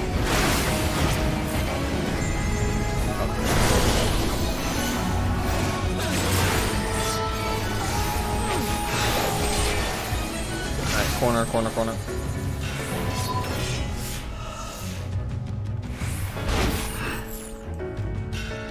Alright, he's rushing towards me next.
on.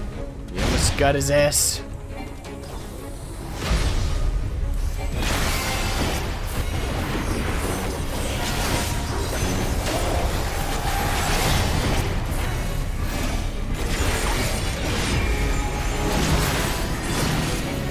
Anyone want an LB?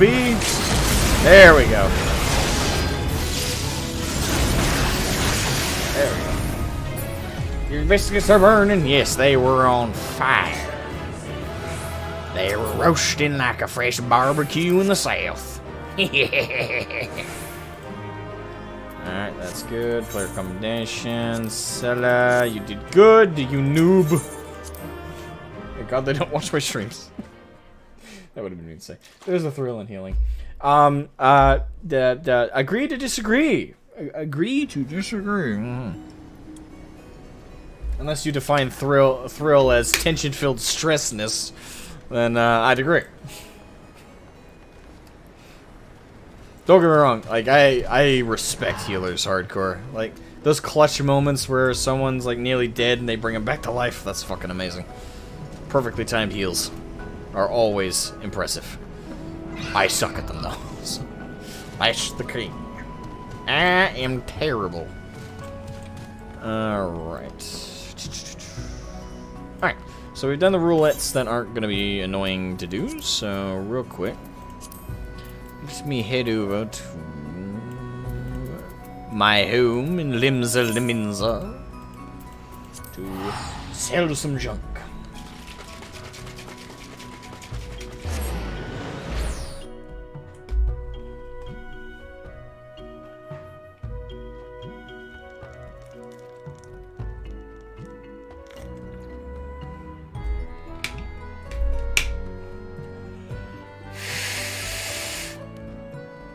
God, it's cold. It's about 2 degrees outside right now. 2 degrees Fahrenheit for my my European friends. It is a whopping 2 degrees out today in the cold wastes of Maine. I wish my biscuits were burning right now. That would be preferable to the cold, icy chill.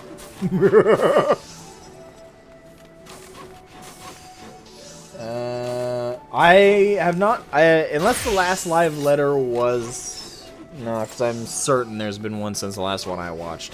So no, I haven't checked in with the last live letter. I need to do that.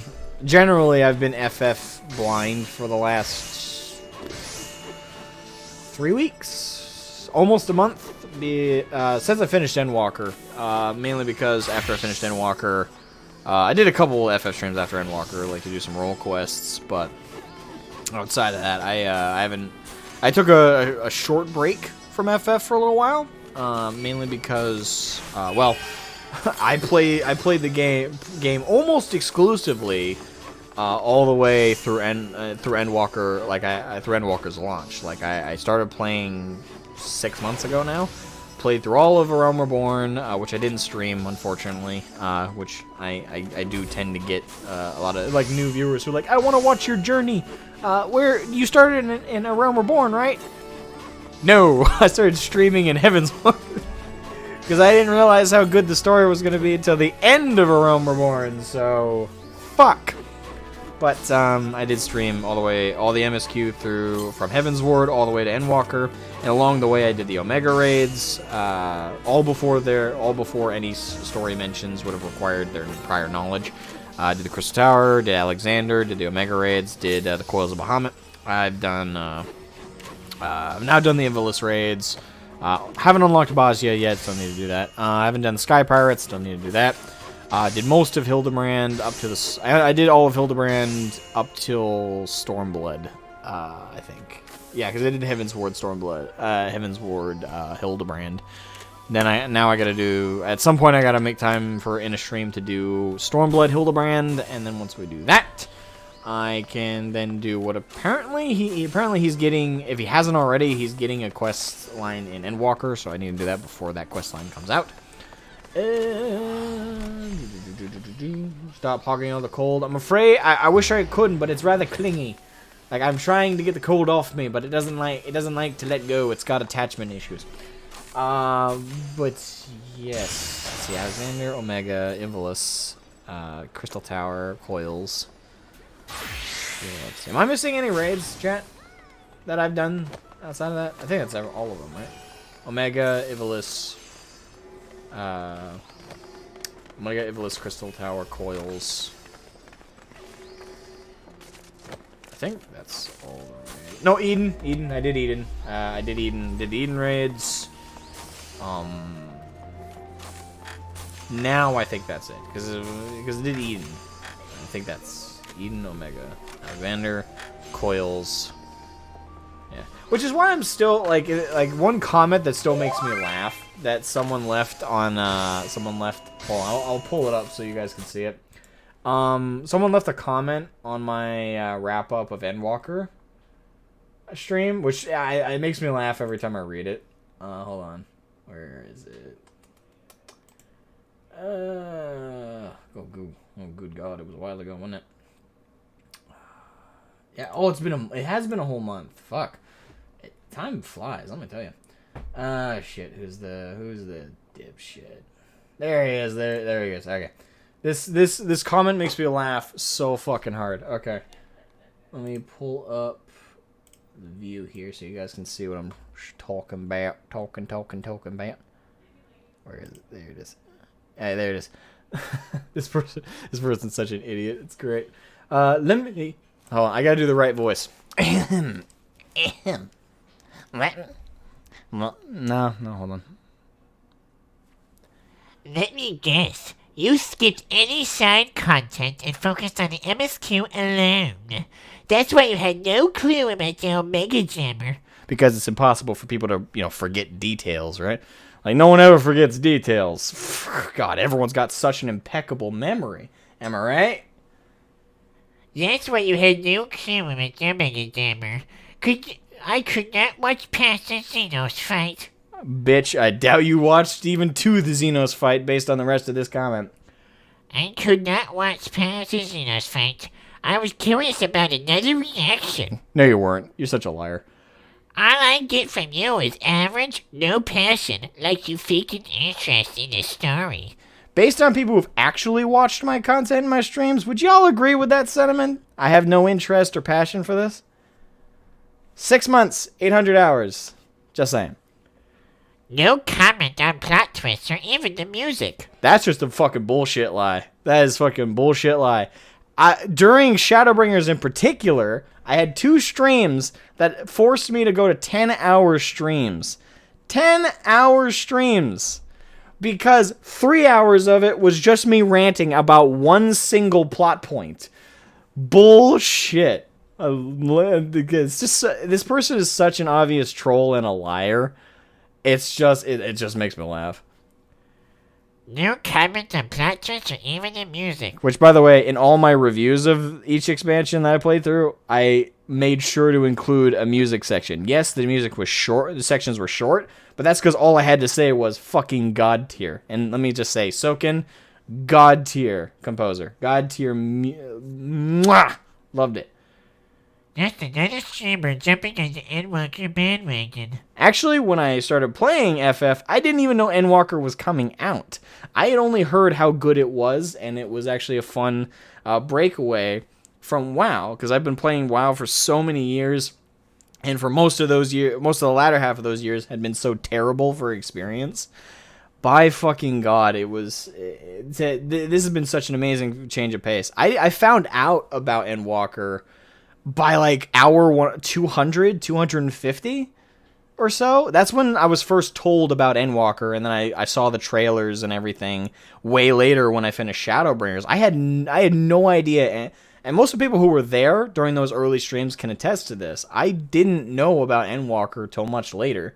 So how can I jump onto a bandwagon that I don't know exists for like over 200 hours of play?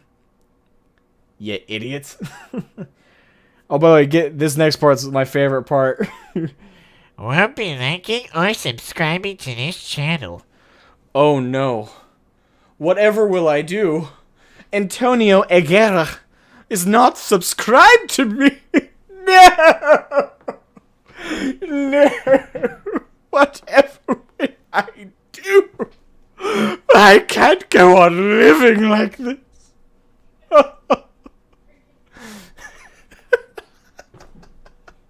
Fucking loser. Oh my god, the entitlement. Like, you know, like the entitlement in this one comment is so impressive to me. Like I imagine this person like whacks off to themselves while looking into a mirror. My fucking god, dude, get a life. But yeah, I just wanted to bring up this comment. Like, this is the stupidest comment I've ever received. It makes me laugh. I will never delete this comment. I actually have a preserved screenshot of this on my hard drive. I look at it every time I'm having a bad day. Because I have a constant reminder, at least I'm not this loser. Anyway, moving on. You still have not heard them all. Heard what all? Nier? I have not done Nier. I still gotta do Nier. Definitely gotta still do Nier. I still gotta finish playing Nier Replicant, though, and then I gotta play Nier Automata. Because I've heard that there's light spoilers in those raids for the Nier games, and I really don't want any spoilers, because I really do like Replicant, and I still am sad I haven't had the opportunity to play through it fully yet. But I don't wanna play through the Nier raids prematurely. I don't know, I keep going back and forth about it. Like, some days I'm like, oh, some days I absolutely feel like I must play through Replicant before I touch the raids. But then there's other days like I don't really have enough time spare between everything else to play through Replicant and Automata. So at the pace I'm going, I'll never play the Nier raids at this rate. So I kind of keep going back and forth on that debate. Like, I think I will take the opportunity to play Nier Replicant at a later date, but I will play the raids at some point, and just cross my fingers and hope that there's no spoiler reveals in them for those games. Like that's the most I'm gonna hope for. Is that when I do eventually get around to playing the FF14 Nier raids, that there's nothing in them that's like a major thing in the actual Nier games. Like, that's fingers crossed for that. Fingers crossed for that.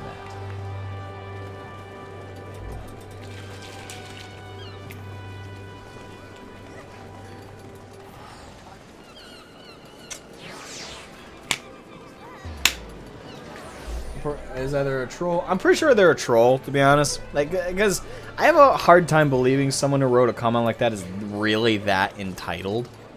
Don't get me wrong, there definitely are entitled people, but usually they're not that verbose. I don't know, maybe I'm way off, but I find it funny, and I think it's a troll, to be honest. If that person ever shows up in my live chat, I'm going to ask them into a Discord call, because I want to confirm this shit. But regardless. Only things that will bewilder me. Okay. I like to be bewildered. Being bewildered is a good thing. Alright. Alright, hold on. I want to stop in. But two things I want to do here in Linza before we keep going. I want to touch in with me retainers. There's my summoning bell. Alright, so they both completed their ventures. Hello, my dear. How are you? View retainer entries here. Side venture. Okay. What'd you do? Okay. That's okay. She leveled up. Nice. I will assign you. Alright, have fun. Go on your next adventure. Did I have you selling anything? I don't think I have anything to sell. Alright, so is the what's up, my dear? Hey, well, are you sexy minx? Minx? Minx. Why did minx is not? No, it's minx. The fuck is wrong with me? Assign. Alright, have fun. Have fun indeed. Alright, there we go. Yeah, I'm still getting in the hang of like getting them on doing their job, you know. Alright, so now I do that. Quickly sell. Gonna do the busy work. The busy work.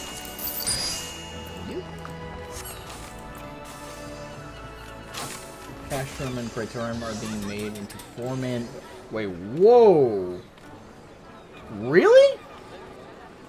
4-man... Well, I can kind of see that, yeah. Really? Wow. Huh. And Cape Westwind is being... Well, fuck.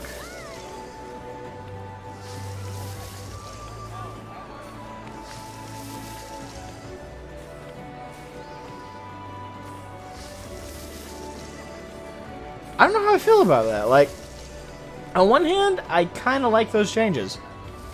I do kind of like those changes. But on the other hand, it's like I don't know. Because at the same time, you know, I'm trying. Like, part of me is like, is it a necessary change though? That's like one part of me is like that, because it's one of those things where, like, if you're an old school player, people are gonna be like, oh, I remember when those were multi-person dungeons and multi-person instances, and well, the Praetorium, that was an 8-man thing. You're very, very bad. I don't know. Like, my first instinct is happiness, but that's coming from like a player who's played through them like that, and I like the change. But I'm like, from like a new player perspective, I don't know, like, I feel like they're missing out on something now.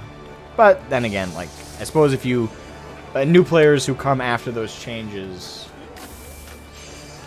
I don't know, I'll just go by my first instinct. Yeah, it's positive. It's positive.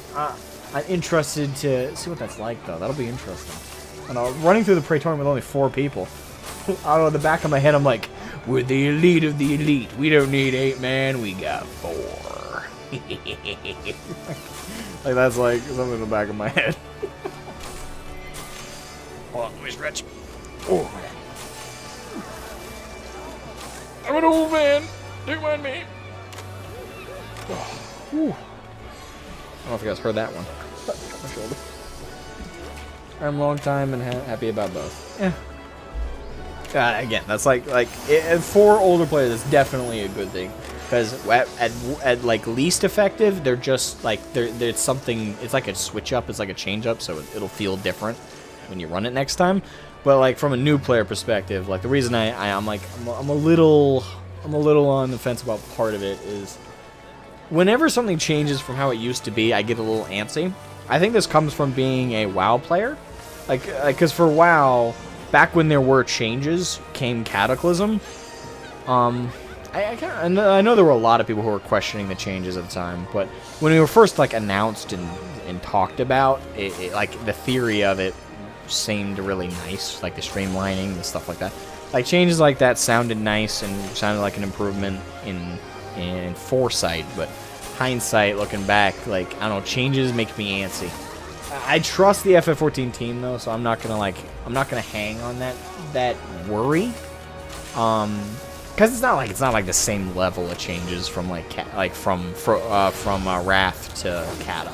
So I don't know, like maybe that's just some old PTSD I gotta shake off. But I don't know, like I'm always weary like when there's changes like that.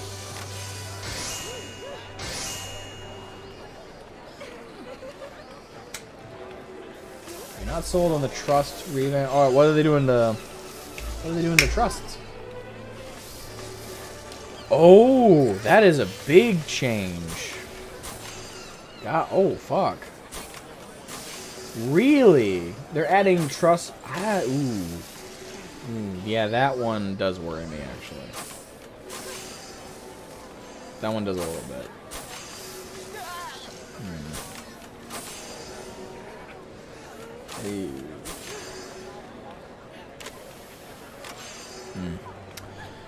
I don't know if I like that one. I really don't want to. I don't really want to be a naysayer though. Yeah, but the thing is, with people with social anxiety, you don't get better at that by being given an out. Like I saw that with WoW, right? Like, I don't want to go on a huge rant here, so I'll try and keep it contained. But for me, that is definitely that is definitely a red flag for me. Like, I wouldn't even call that a yellow flag. That's a red flag for me. Because some of the earliest signs of WoW's eventual downfall was the, for lack of a better phrasing, the solo play of an MMORPG. Like, people with social anxiety, like, trust me, I have social anxiety. Not as bad as some. I certainly have it better than the worst case scenarios. But, you know, I'm autistic. You know, whenever I meet new people in larger groups than 2 at a time, I'm very awkward. I'm very silent, very reserved.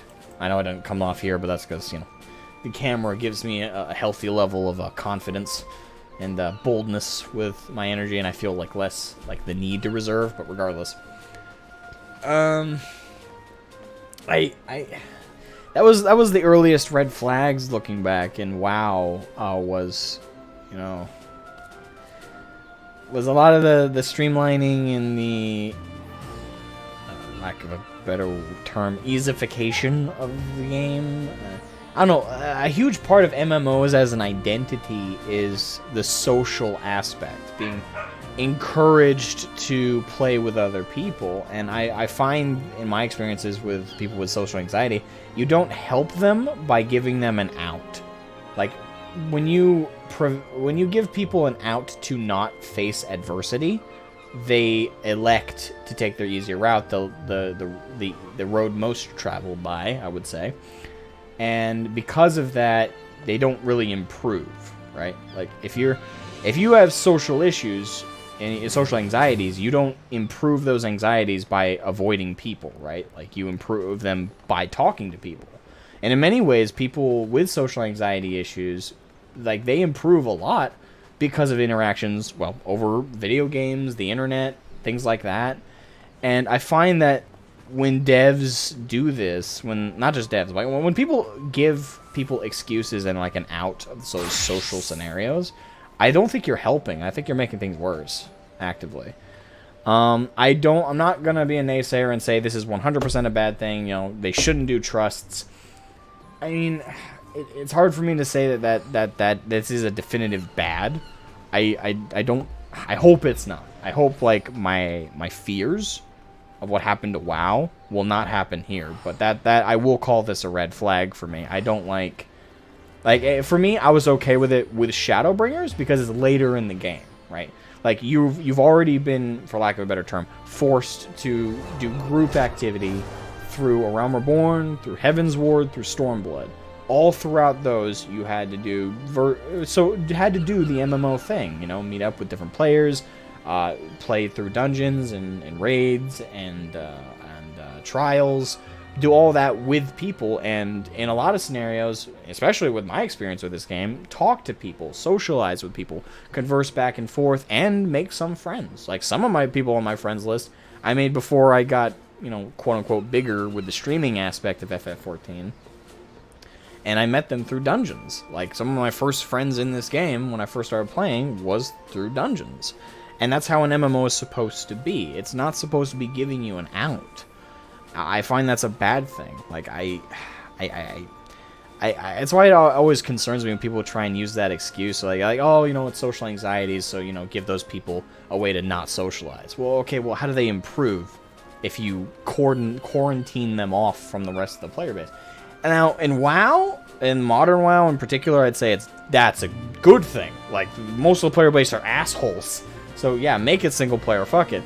But for a game that still has a good community, a well-moderated community like FF14, I'd say you're definitely doing a disservice to those introverted folks. Like, I think that's a bad thing. Like, I'll just be frank, that's a bad thing. I don't see that as a good thing. I'm sorry, but that's at best an excuse. I don't like that. I don't like that. Yep. I'll call that a red flag. I'll call that a red flag. I'm not gonna say, like, the team is going under and that FF14 would turn into WoW, but as a WoW vet who watched WoW in its heyday become what it did, these were some of the early things that started happening that made WoW what it is today. So I'm throwing out that precursory warning. I trust the dev team. I trust them so vehemently.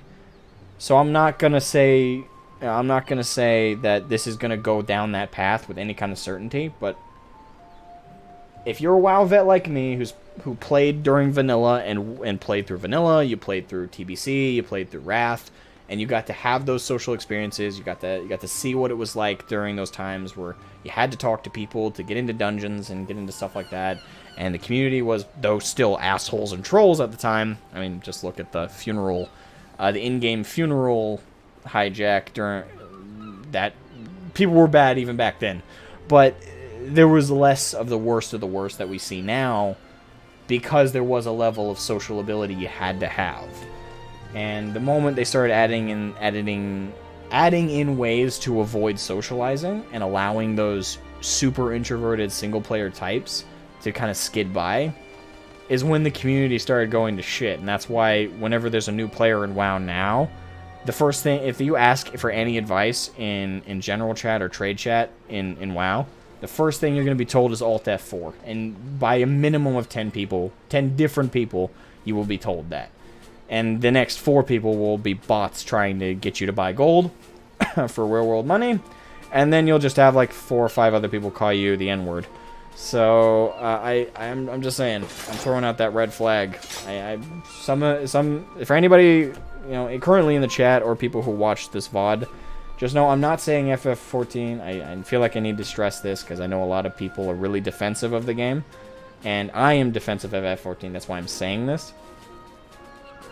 I don't like that. I don't like that they're adding trusts. It'd be different. I will throw this before I catch up with the chat, because maybe this is a thing in the chat. But if it's more of a okay, if you've already played them, you can do trusts to go back and do them. I'm fine with that. But I don't like a brand new player, a Sprout, being able to skid by and completely avoid the social aspect. I don't like that. No. Reverse it. Don't do it. Please don't do it. I don't like that.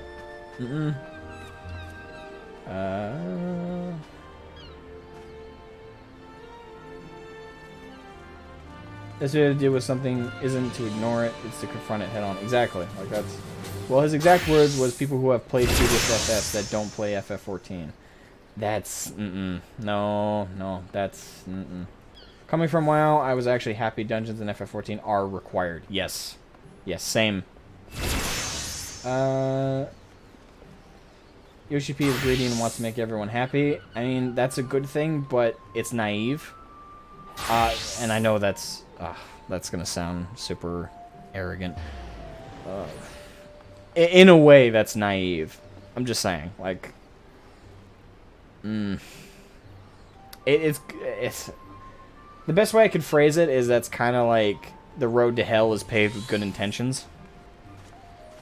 I'd feel wrong if I didn't voice my concerns with this, because that is a red flag for me. That's a major red flag. I don't want to see FF14 become WoW. I want it to be FF14. Darth Revan, welcome to the stream. I'm being raided by a Darth Lord and also a great and mighty Jedi. The true Grey Jedi. On PS4, what's the best server to choose because I'm having trouble deciding? Server or data center? I'm assuming you've already got your data center, sir.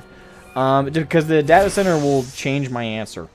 I'm on the Crystal data center and I'm on the Marlborough server. All I can say is I like this server. The community is pretty cool, and it's not too busy of a server, but it's also not too barren either. There's quite a few people on the server, so it's a good healthy mix.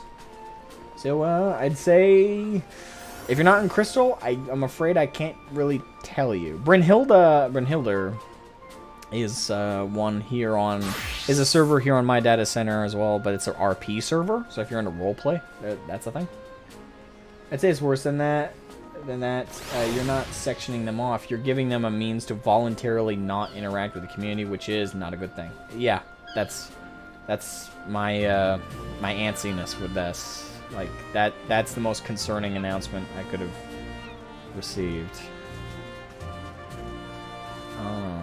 Yeah, I don't want to dwell on it too much longer. I've pretty much said my piece, but I'm giving a precursory warning to the FF14 community. This is a red flag. I'm just saying, it should be looked at as a red flag. You can make some of the people happy some of the time, all the people happy some of the time, but not all people happy all the time. Yeah, it's true, and nor should you try to, because in your attempts to please everyone, you end up pleasing nobody. And I can say this as a WoW fan. It's something that happens. Granted, I don't know. I feel like I'm going too negative here, but I'm just saying, I do want to leave that precursory warning on the FF14 community. It's not a good thing for trust. Like, trusts I was fine with, because again, Shadowbringers is later in the game. By that point, you've already probably had plenty of socialization. You've learned how to work with other players, and by that point, you may have even come to find it as a preference, like me. Like, I don't like doing trusts. I prefer to play dungeons and trials and everything with other players. But I don't like the idea that a player can scoot by and... because I just don't see the positive angle to it. I really don't. Because it's not a good thing. I definitely don't think it's a good thing for the game. I don't think it's a good thing for the community. And I don't think it's a good thing for introverts and people with social anxiety.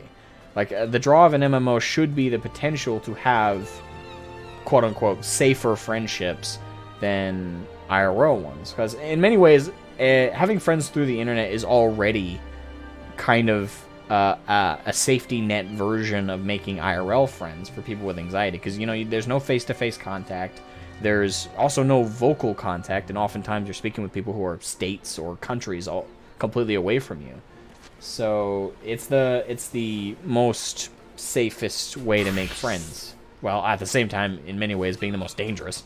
But depending on your perspective, it's safe in one regard and dangerous in another. Well, if it goes horribly, they'll remove it. I remember that they did that once with the original diet. I hope they do, to be frank. At this point, it's probably too late for them to not add it, but I hope when it gets added, I hope they see it as the negative that it is. Because to be quite frank, if someone's got a really good argument for this, I'd invite them on a VC to explain themselves. Because it's one of those things where if you guys try and explain it through chat, you only have so many characters. But if anyone would like to debate me on this, I would welcome it. Because to be honest, if someone's got a perspective and got an angle to the trust being available to brand new players and sprouts in the Realm Reborn, through Heaven's Ward, through Stormblood, if someone's got a good angle for that, I'd welcome them onto a VC and explain themselves and maybe assuage my concerns. But again, someone who watched the downfall of WoW over the last 17 years, 16, 17 years, this should not be something to look forward to. This should be concerning. It's a red flag. And, it gives me a weird feeling in my stomach hearing that they're doing that. Anyway, that aside, Amen trusts have to be done with people, though, and that's a good thing. It's a good thing that they're not putting that behind trusts, but you're still cordoning off and force. If anything, that kind of makes it worse.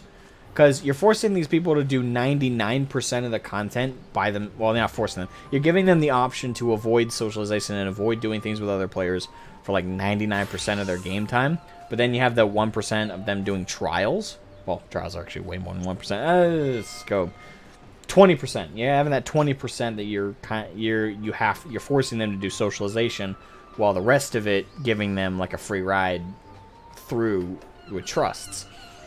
I think that kind of makes it worse, because in those random spouts where they're forced to play with other players, I think that's going to bring out the inner toxicity.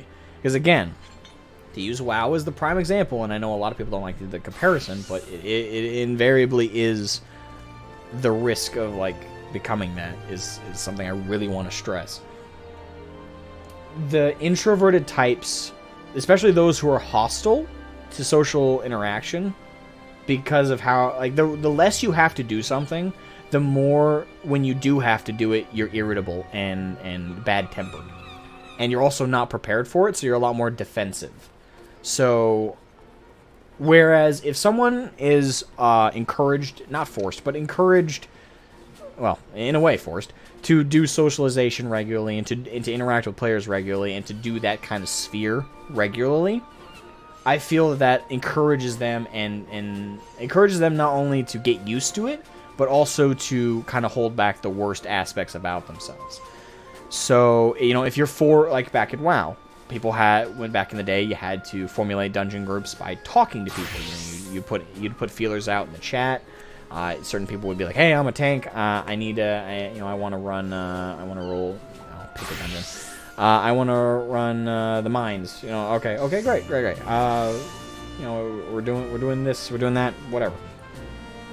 You know, and you would just say that in chat, and it would force you to communicate, and then you would private message people. You'd be like, all right, you know, we're running it with this. This is the group. We'll meet up here. You know, make sure you bring your potions. Make sure you bring your food, because back then that actually mattered, by the way. I know it matters in FF, but it's for like an XP gain, whereas there it was actually life or death. You know, like bring stuff to the dungeon. You know, there would be communication. There'd be a lot of social ability, and players who played WoW knew that that was an expectation, knew that that was a requirement with the game, right? Like when you logged in, the first thing you knew, okay, I'm logging in. I have to talk to people today. I gotta tone down the irritability. But the moment we added in like insta queue, queues, you know, once you could queue up to be randomly thrown into a dungeon with a random group, that dwindled away so fast because people started logging into the game with the expectation of not socializing. Like, I'm coming in, I don't have to be nice to people, I don't have to be respectful, and even if I am, you know, back in the day, if you were a shithead, people spread the word. On the forums, people spread the word in chat generally, like, hey, so-and-so's character is played by a dipshit. If they end up in your dungeon group, don't play with them, they're an ass. You know, people spread the word. And, you know, you pay the social consequences for being an asshat. But, so that encouraged people to be more toned down, more respectful, still be trolly, still be shitheads a little bit, but to a tolerable degree. The moment that was no longer a requirement, because you could just queue up and no one could, like, prevent you from joining a group. Well, they could kick you once you joined, but they couldn't prevent you from joining to begin with. And oftentimes, if you are thrown out for being a shithead, you just learn to stop talking to people altogether. But it's why in WoW nowadays, people are complete assholes. Because they play the game with the expectation of not speaking with people, not socializing with people. So those rare times that they do have to, and one person in that dungeon says something as simple like, hey guys, let's have a fun dungeon, or hey guys, let's have a fun raid. The first response you'll get in modern World of Warcraft is a very simple one, and one I myself have received. Shut the fuck up. You will be told this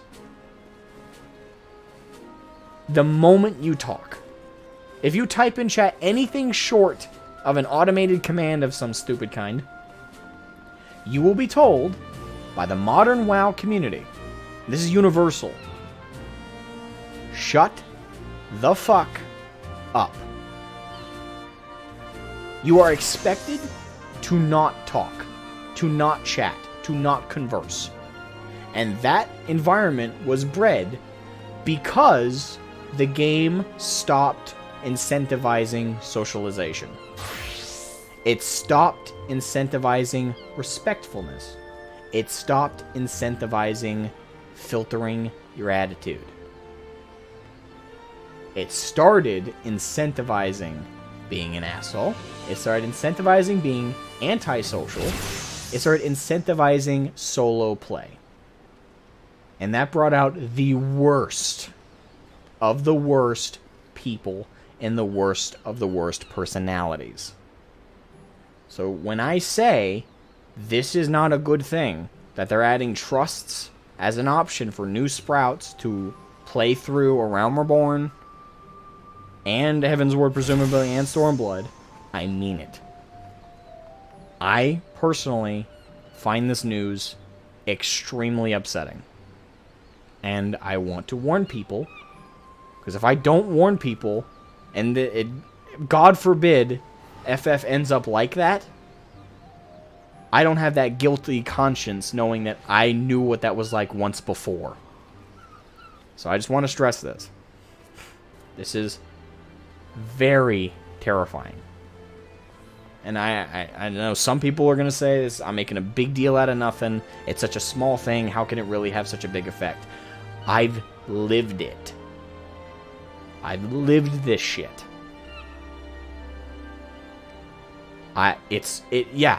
Guess what? We said the same thing back when those systems and that environment was started to be bred back in WoW. And guess how fast we learned such a small thing had the biggest fucking domino effect.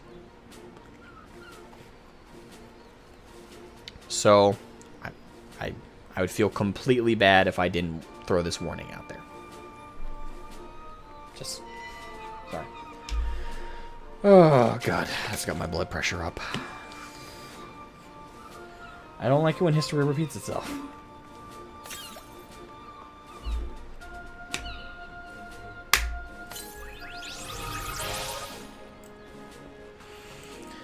Oh, God.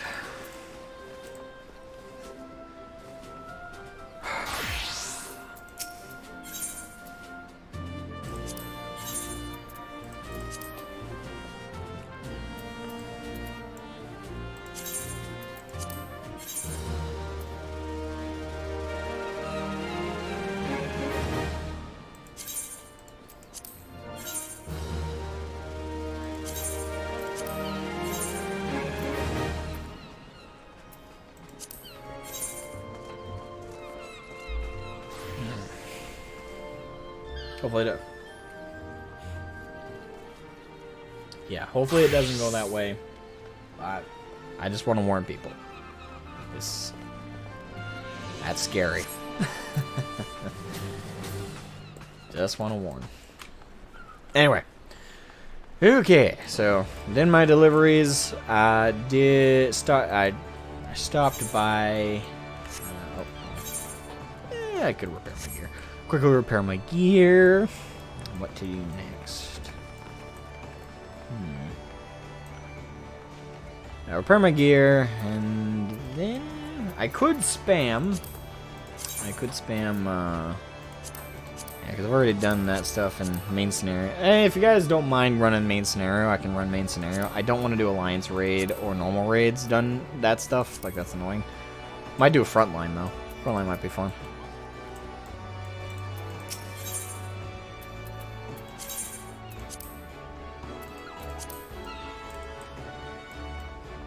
Sorry for getting mad. No. I appreciate the news. I had to find out at some point, and regardless, I would make that warning, because as much as some people might write it off as like, oh, I'm being a naysayer, I'm being a negative, I just really don't want what happened to WoW to happen here and stuff like that.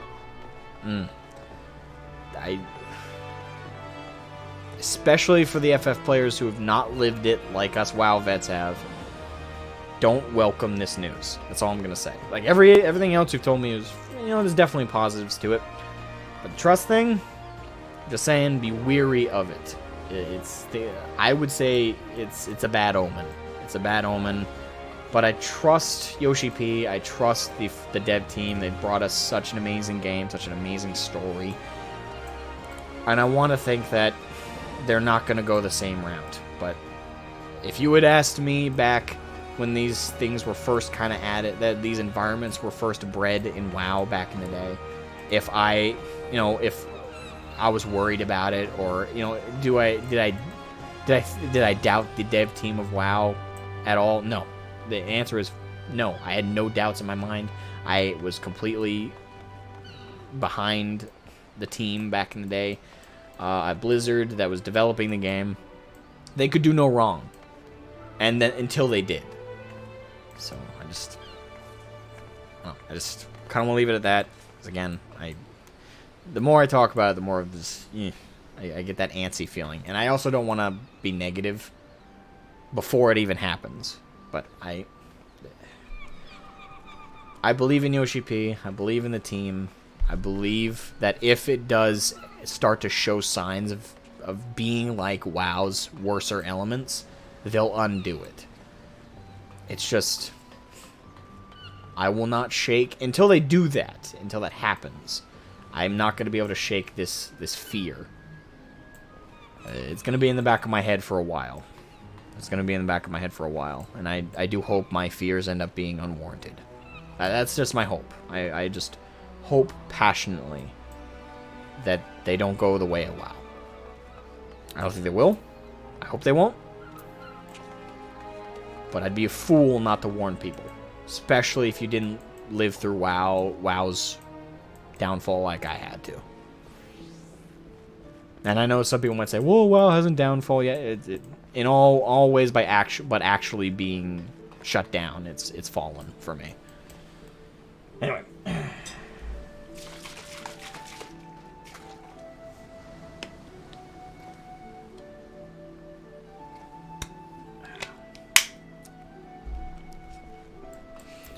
All right.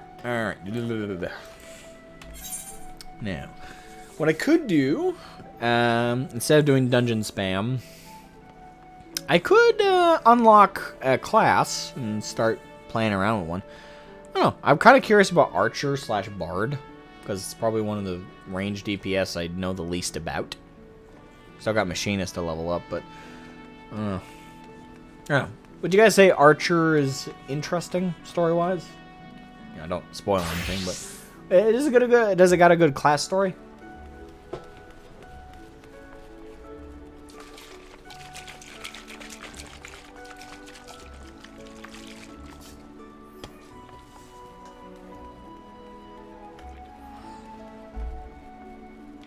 Adamantium, but you get super low level dungeons and leveling roulette all the time.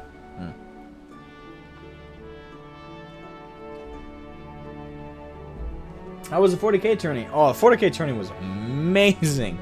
Oh, it was so much fun. Oh, it was so much fun. Actually, since you brought it up, it's a good topic to kind of talk about briefly. Hold on. I forgot to share it in the FF server. I'm sorry. Let me pull up here. I got some images to share. Because the tourney was amazing. Like, in my 9 years being a 40k player, it's all 9 years I've mostly been a miniature painter and a lore guy. Like, that's been my main thing, like reading the Horus Heresy novels, reading the Siege of Terra series, just doing lore dives on YouTube from creators like Voldemort and the like. Voldemort, Arch, Luton, more recently a couple other creators that are slipping my brain, and I feel bad that I'm not remembering the names. But yeah, I've been a long time fan of 40k, but in my 9 years as a fan of the hobby, as an active hobbyist in 40k, I've only played, before this tournament, I'd only played 3 games of 40k in my entire 9 years. And that was 2 games of 7th edition 40k, and 1 game of 8th edition, when 8th edition first dropped. Because I remember picking up the codexes and wanting to try it out with a friend of mine. So, before this tournament, I had not played a game of 40k, I want to say in like 3 or 4 years, give or take. So it'd been a long slog. But I got to go to the tournament. Actually, hold on, let me adjust this slightly here. Here. So this was hold on. Let me increase the size there. All right, so for the tournament, this was my first game. I took pictures of each of the games. I ran 40Ks during the tournament. It was a 3-round Swiss, so each of us got to play three games, but we were all given only an hour and 40 minutes, which, for those who aren't familiar with 40K, an hour and 40 minutes is not long at all to play a game. So we made do with what we got. But in my first game, I was up against an Imperial Knights player, and He kicked my ass. Totally kicked my ass. I was running an Orc Horde army, and my biggest mistake in my army, other than my strategy when I was playing, because this being my first tournament ever, and this being my 4th game ever playing, I was very rusty, to say the least, and that's assuming I had any talent with this to begin with. But it was so cool, because the thing is, the guy I played against, his name was Robert. He was a really cool guy. He was really chill, really relaxed. And I explained to him, like, hey, I'm really here for this tournament just for the experience. I'm not very good. You're going to win this, but I'm going to try my best. And if you see me doing anything that's confounding you or is weirding you out, just let me know, and I'll fix the behavior instantly. And while we played, I didn't wah, which was the stupidest thing I did, strategy-wise.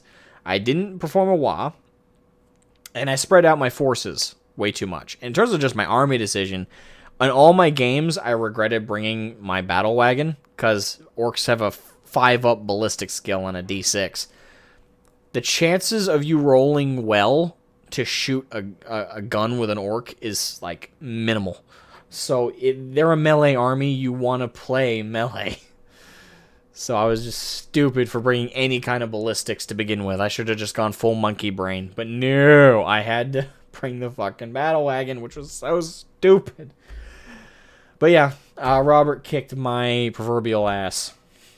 After Robert's game, against Imperial Knights, my second game was versus other orcs. So it was orcs v orcs. And I learned my lesson from my first game, so I immediately wad. I rolled I won the roll off, so I got to go first. And I unfortunately only made one of my charge rolls, which was in the corner there, but I took this picture after he already killed my unit over there. And otherwise, I didn't make any of my other charges. So unfortunately, I didn't get to engage him and start laying the hurt on him. So he counterattacked, and then he also wad, hit me hard as fuck. And he killed my war boss in his first turn. And this game was pretty much decided by luck, as orcs do, because he was rolling on his save rolls against my attacks throughout our game.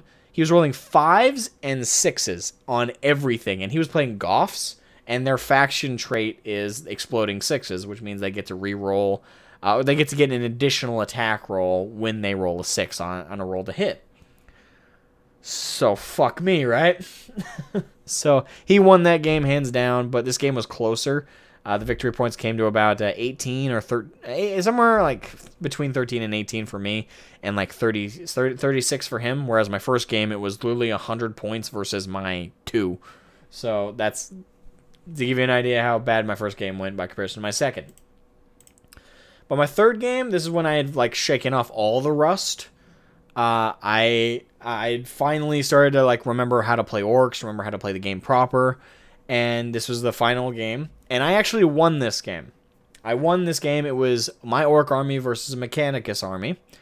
Mechanicus are actually very good right now in 9th edition, but on my secondaries, one of them was bring them down. And I actually scored pretty well with that against this unit of the Mechanicus mechs. And he also had a vehicle that I destroyed, so I got like 4 or 3 points of bring it down to add. And I also controlled this corner and this corner's control points, so I got plenty of victory points off of that. Though I stupidly abandoned this upper corner to try and attack him over here, so I got less points than I could have. But if I had played smarter... But I was playing orcs. You don't play smart as orcs. If I played smarter, though, I could have won by a more significant margin. I won 18 victory points to 17. It was literally a single victory point difference between the two of us. Because he took out both my Death Dread, so he also had Bring It Down and got that. He tried to bring down my Battle Wagon, but we ran out of time before he could. So if he had brought down my Battle Wagon, he would have won simply based on secondaries. Anyway. That's I tried to go through that quickly, but yeah, that's like the general gist of how my games went, and it was a lot of fun. I had an absolute blast at that tournament, and I can't wait for the next one. I cannot wait for the next one, because that one was such a blast. I knew I already loved the other 2/3 of the hobby, but now I think I'm in love with all 3/3 of 40K's hobby. It was so much fun. It was so much fun playing. I gotta say.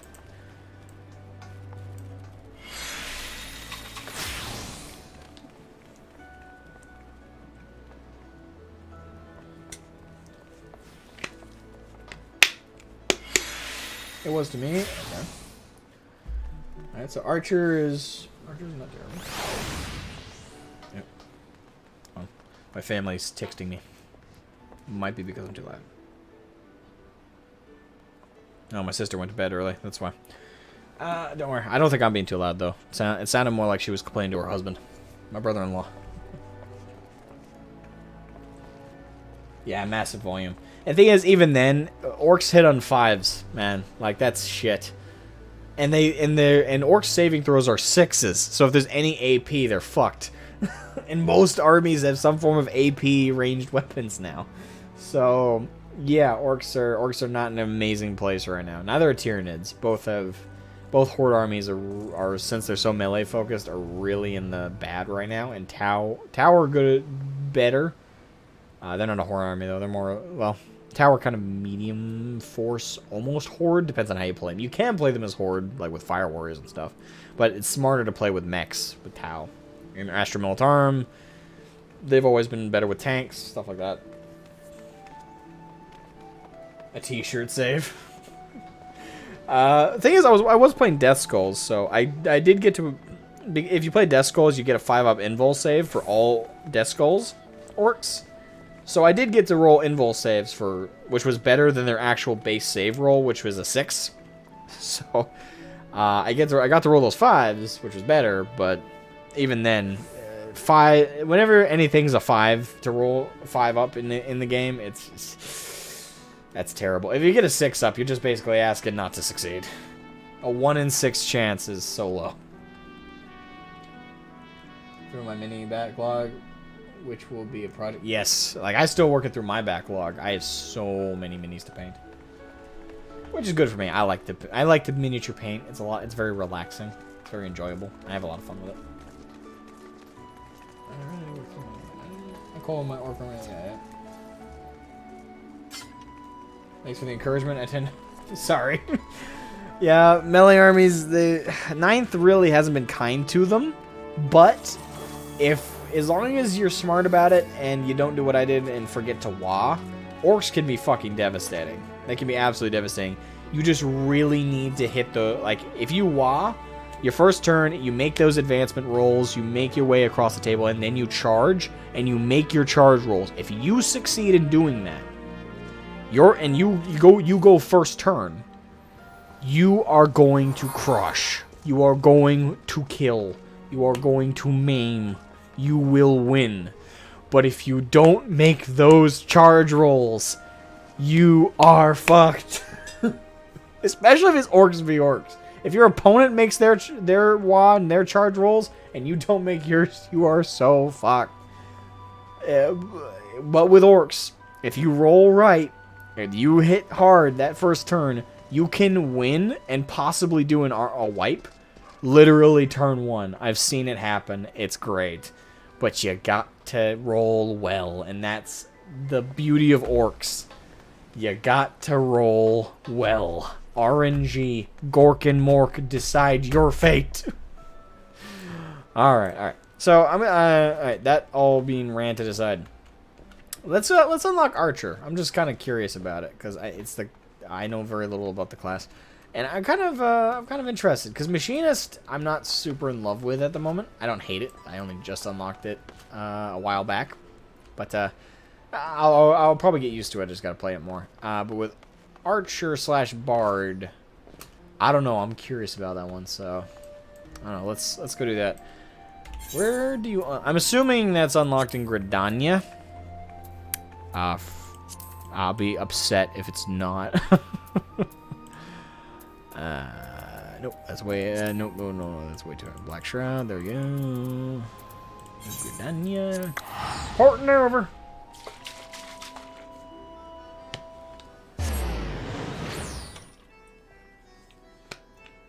It's Dark Eldar with heavy emphasis on witch units. I'm going to be doing a shit ton of kit bashing with the Dark Elf, Witch Elf models. Ooh, that could be cool. Sounds nice. Alright, so let's slip on through here. Alright, so... Carpenter... Bad bladder, so you can sell this...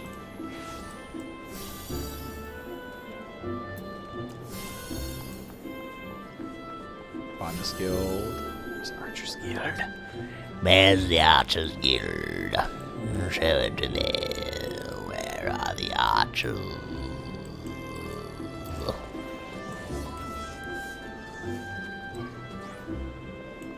Hello there.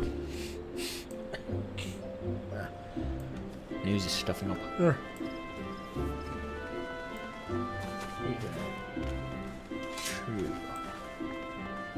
I could save time. Yes. To the Archers Guild! Away! I do like this change. Like being able to just kind of click on it on the map is definitely an improvement.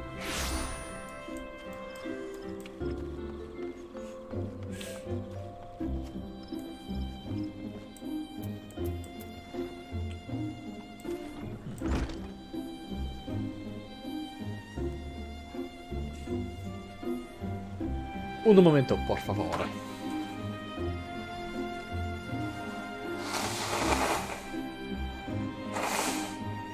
There's a downside with the temperature being so low. Your nose gets stuffy really fast. Now that the sun is completely down, the temperature is -3 degrees Fahrenheit. Yay! Alright. Hey, so you want to be an archer, you say? Yes, I do. Actually, oh shit, that's right. I need to pick up some shit gear. I need to pick up the squalor. Hold on. I gotta get the shit.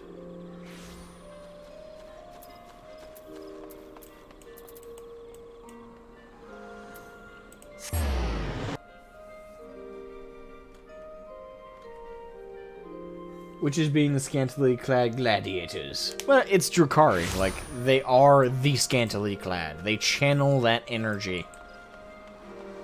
Jacob Jones, hello, how are you, Pyrrhus? How are you doing today?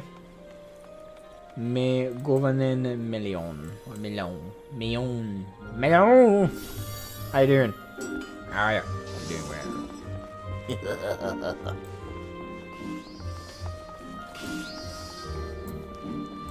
Alright.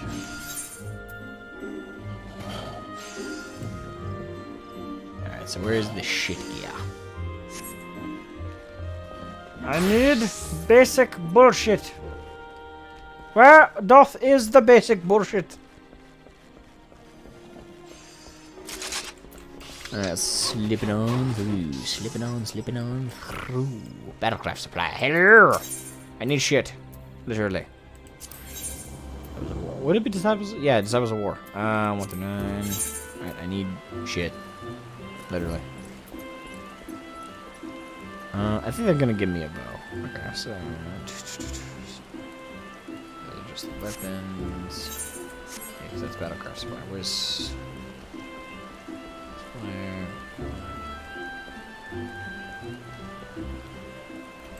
Taylor? Yes. So the war gear. 1 through 9.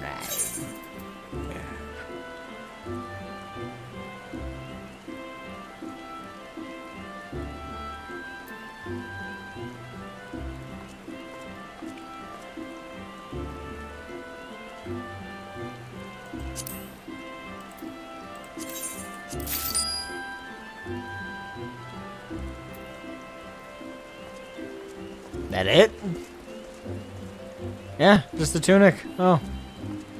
He's not gonna have pants. What do you mean he's not gonna have pants? I mean he's not gonna have pants. He's not gonna be able to put them on. They didn't sell me level 1 pants, the bastards. I'll have you know, I need those. My legs may be glorious, but that does not mean the world gets to see them for free. You bastards! They all want to see. They all want to see my thick as hell thighs.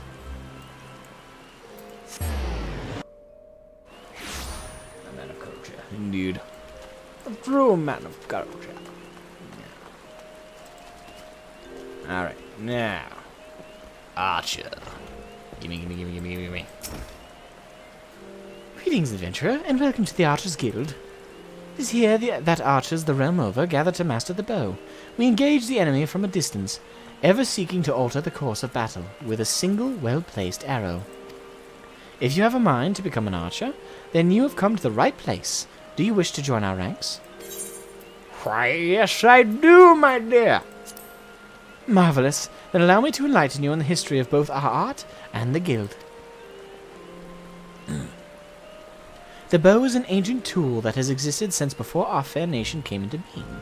As an implement of war and hunting both, it protects us from our enemies even as it keeps us fed and clothed. Archery, as practiced in Gridania, was born of two distinct styles of bowmanship. The first was devised by the longbow sentries of the Elizin, who once ruled the lowlands, while the second belonged to the shortbow hunters of the formerly nomadic Mikate. I still say Mikote, but I think it's Mikate. As you will doubtless be aware, both races ultimately came to call the Twellswood home. Though the two peoples began as rivals, they gradually learned to live together in harmony. During this time, they learned from one another, their two schools of archery intermingling to give birth to the art as it is known today. But this wouldn't have been possible were it not for the Trappers' League. The guild was established in order to promote sustainable hunting in cooperation within the hunting fraternity at large. As a happy consequence of this union, the guild's members came to engage in friendly contests of skill. Inspired by such competitions, a handful of their number began to focus on perfection as opposed to mere practicality, transforming a skill into what may be termed an art. These individuals would go on to form a guild of their own. The Archers Guild, where men and women gather to attain mastery over the bow. More than a few members of the God's Quiver loosed their first arrow within these very halls. And that, my friend, is a brief history of archery in Gridania. Doubtless you are more eager than ever to take up the bow. It would be my pleasure to recommend you to our guildmaster. You must receive her permission if you are to join us. If you would excuse me a moment, I shall see to it that the relevant lists are amended. Pray speak to me again in a short while. Gimme. So are you resolved to join the Archers Guild? Indeed I am. Gimme. The look in your eyes bespeaks your determination. It would be my pleasure to refer you to Guildmaster Lucien. Lucian. That. Lest you worry unduly, Lucien. I'm gonna go with Lucien. Lucien is an affable and kind-hearted woman. Even those not of the guild have been known to seek her counsel on various matters, and ever have they been given fair hearing. Lucien awaits you in the training area yonder. Present yourself before her, and impress upon her your desire to join the guild. Yes, ma'am.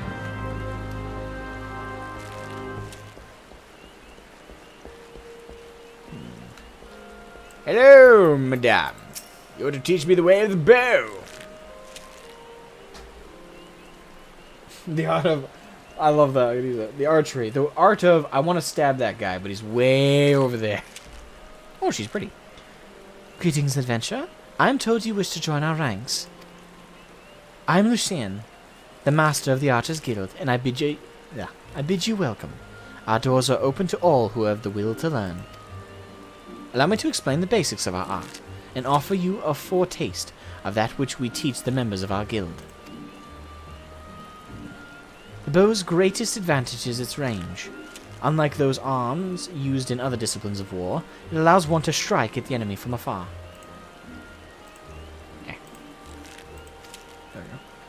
Though the bow may not boast the destructive force of a sword or spear, its myriad strategic applications more than compensate for this shortcoming. An experienced archer can immobilize an enemy by striking a leg or sap its strength with a poisoned arrow. Rise to become a virtuoso of archery, and a veritable deluge of death will be yours to rain down upon your foes. By fighting from a distance, we can better assess the battlefield and thereby determine the most advantageous course of action. This is of paramount import, as our role in battle is to exploit the enemy's weakness, with the requisite placement and timing, but a single arrow may serve to turn the tide. Yeah, if you get like one like headshot on the enemy commander, it's like baller. It's baller, bruh. To this end, the guild seeks to instill a discerning eye within its members, that they might learn to strike at vulnerabilities swiftly and surely. Now, any half-wit can bend the bow, but it is no simple undertaking to become a skilled archer. You must be prepared for a long and arduous journey. Are you resolved to complete that journey? Yes, ma'am. Gimme bow. Gimme. That is well. From this moment forth, you may consider yourself one of our number. Now, lend me your hunting log, if you would. I shall add it to the names of such creatures as would provide a fitting challenge to an archer. And to help you on your way, I bestow upon you this short bow. Gimme. Mine. Arm yourself with your new weapon, and then speak to me again. I would have you undertake a trial to gauge your fitness to join the guild. Ooh. Mine.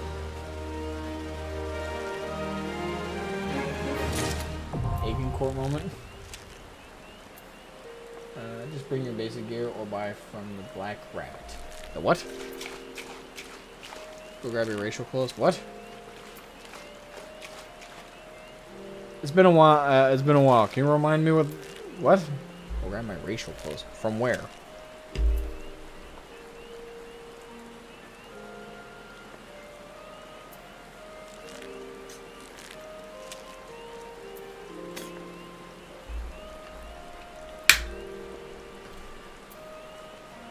Nice take on the classic George Carlin joke on the flamethrower. Not to sound like an old uncultured swine, but can you tell me that joke so I know what's being referenced? The gear you started the game with. Yeah, I understand that that's the gear I started the game with, but where do I grab that? Oh, as far as I remember, I just ditched it all.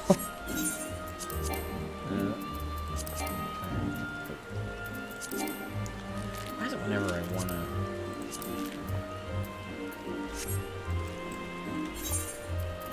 Alright, it's time. Oh, yes it is. Whip the bow. I am the bow. Right, here's that. Whip. Or would you look at that? That is one sexy man, that. Victory. Alright, so let's add gear set. Real quick, let me add that to my macros.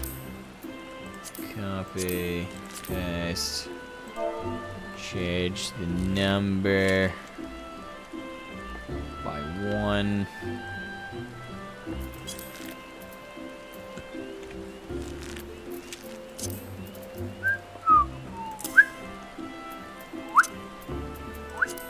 Done.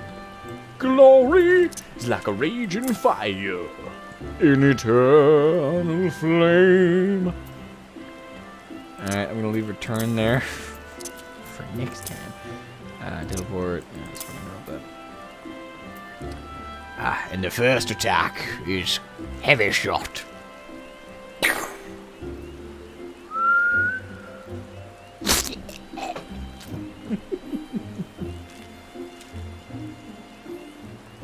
Oh, okay, that's what Purist was over there. Okay. And the flamethrower joke goes something like, well, him commenting on just how messed up the lion thought had to be to come up with a flamethrower. I want to set that man on fire, but he's all the way over there. I mean, I think I need to check out more George Carlin. I think I've only watched like, I don't know if it was George Carlin. I think it was, but my favorite clip out of the clips I've seen of George Carlin's bits has got to be the one where he's talking about swear words, or like how in society we have condemned certain words as being untoward or unfilthy. And then he literally goes on like a 10-minute like, I don't know what to call it. It's not a tirade, but like he goes like for 10 minutes straight. He literally uses all these like different ways to describe naughty words or bad words. He's like, we have more ways to describe foul language than we actually have foul language. And it's like, well, it's a very awesome bit. I love it. And if I wasn't afraid of getting DMCA'd over it, I would play it for you guys right now. But it's a really good bit. It makes me laugh so much. And I always love hearing it. Unfortunately, I have to admit, I don't get a ton of I don't watch a ton of stand-up comedy these days. I used to as a kid, like Gabriel Iglesias, Robin Williams. I watched a lot of stand-up as a kid, but now that I'm older, I don't know why, but I guess the last like stand-up comedian I watched any specials of was Chris Porter, I think is his name. And that's mainly because I saw like one clip from a special, and I was like, I need to listen to this special because he was making fun of dumb people, and I'm like, a man after my own heart. Outside of him, I haven't watched a lot of stand-up comedy in years, unfortunately. Oh, maybe that'd be good for me. Ah, yes, the bow becomes you, Shroud. Now, before proceeding any further, I must needs gauge your innate aptitude for archery. To this end, I hereby assign you the following trial. Slay the squirrels, ladybugs, and funguars that roam just beyond the city gates. 3 of each should suffice. In so doing, you will prove your fitness to join the Archers Guild. It goes without saying that you must do so using your bow. Report back to me when the task is accomplished. Go now, Shroud, and earn your place within these halls. Yes, ma'am. Hello.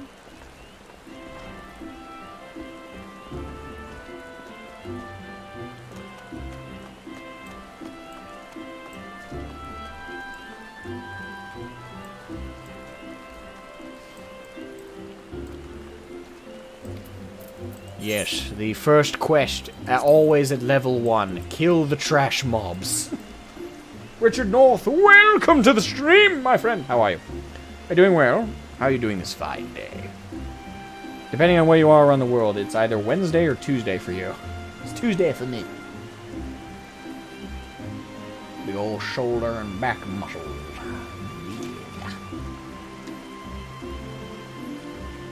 Warriors of their main thing probably build like a brick shit house. Yeah. Gotta be strong. Well, that weather short bow is now Shroud. Yes. Yes, it is. Hello. Thing is, when I'm not very good with bows. I've used crossbows before, while hunting, because I live in Maine. Hunting's a big thing around here. You kind of have to do it. Because if you live on a farm like me, you have to chase off predators. Now, I mainly use guns. I own guns to chase off foxes, coyotes. We've had wolves before, but I don't think they're a very common thing in Maine, really. We don't really have many packs running around. They're kind of scarce. We have bears, things like that. I have gone hunting before, and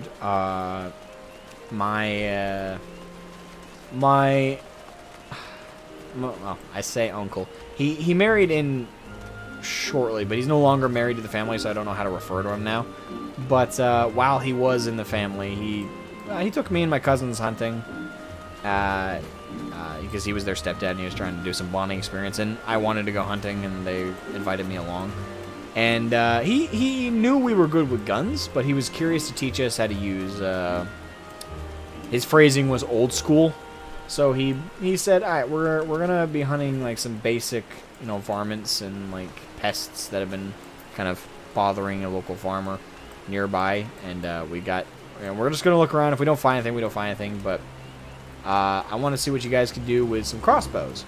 So he gave me a crossbow and both my cousins crossbows, which 2 of them he bought that day, and we went hunting. And I gotta say, the crossbow is pretty comfortable, but later that day, because we stopped hunting around midday and we went home, but when we got home, he still wanted to like try us, because we didn't get to shoot much. We did take out like 1 raccoon, and other than that, we didn't really run into anything. So we just did some target practice at the house, and I found it was good with the crossbow. I even got fast at reloading it, because you just kind of drop it down with your legs and you pull back and you get it loaded and you can flip it back up. And if you do it enough, you can do that really fast.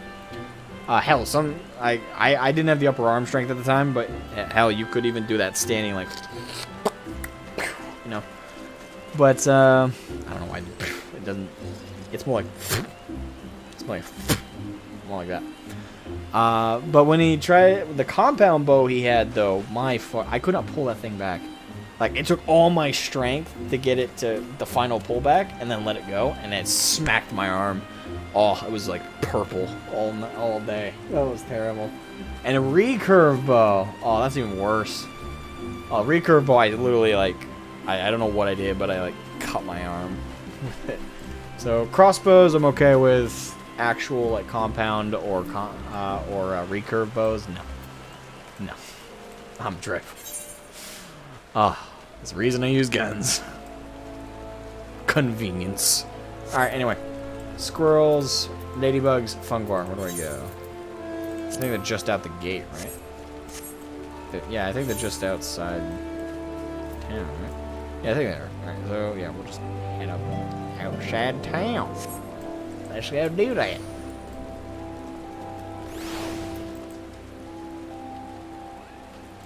My dad just told me don't miss and sent me out there and had me shoot foxes. Yeah, like that's how I first learned. Well, I don't know if your dad did this, but my dad did teach me how to shoot. He did it. He taught me and my sister gun safety when she was 5. He started teaching her when she was 5, and he taught me when I was 5. And by that point, my sister was 10, so she already knew how to shoot pistols and rifles. But you know, my dad taught us gun safety by offering us his gun at the table, and he had it unloaded and he had the magazine removed and everything. But as far as we knew, this was an actual gun. It was. He even removed the firing pin out of paranoia. And, he just handed it to us, and when we would hold it, like, with a finger on the trigger and just wave it around, he would dive to the floor and knock it out of our hands and yell at us, "No!"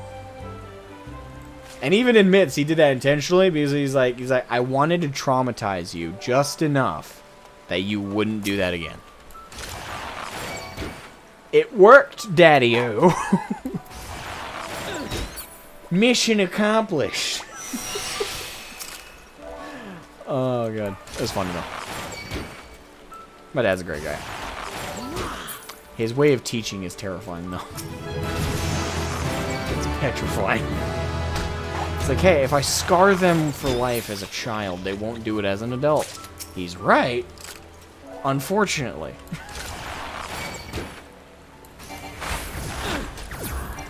Yeah. I gotta say, living out in the sticks, dealing with predators is interesting. Especially when you talk to, like, not to sound like a hick, but when you talk to people like city folk, like when you talk to people who live out in like live in town and live in cities and don't have to deal with that stuff, and you tell them about it, they always have this look on their face like they always have this look on their face like they have no idea what to say. It's like what do I say? Like I can't relate to this and I don't want to look like a bitch. Let me break it to you.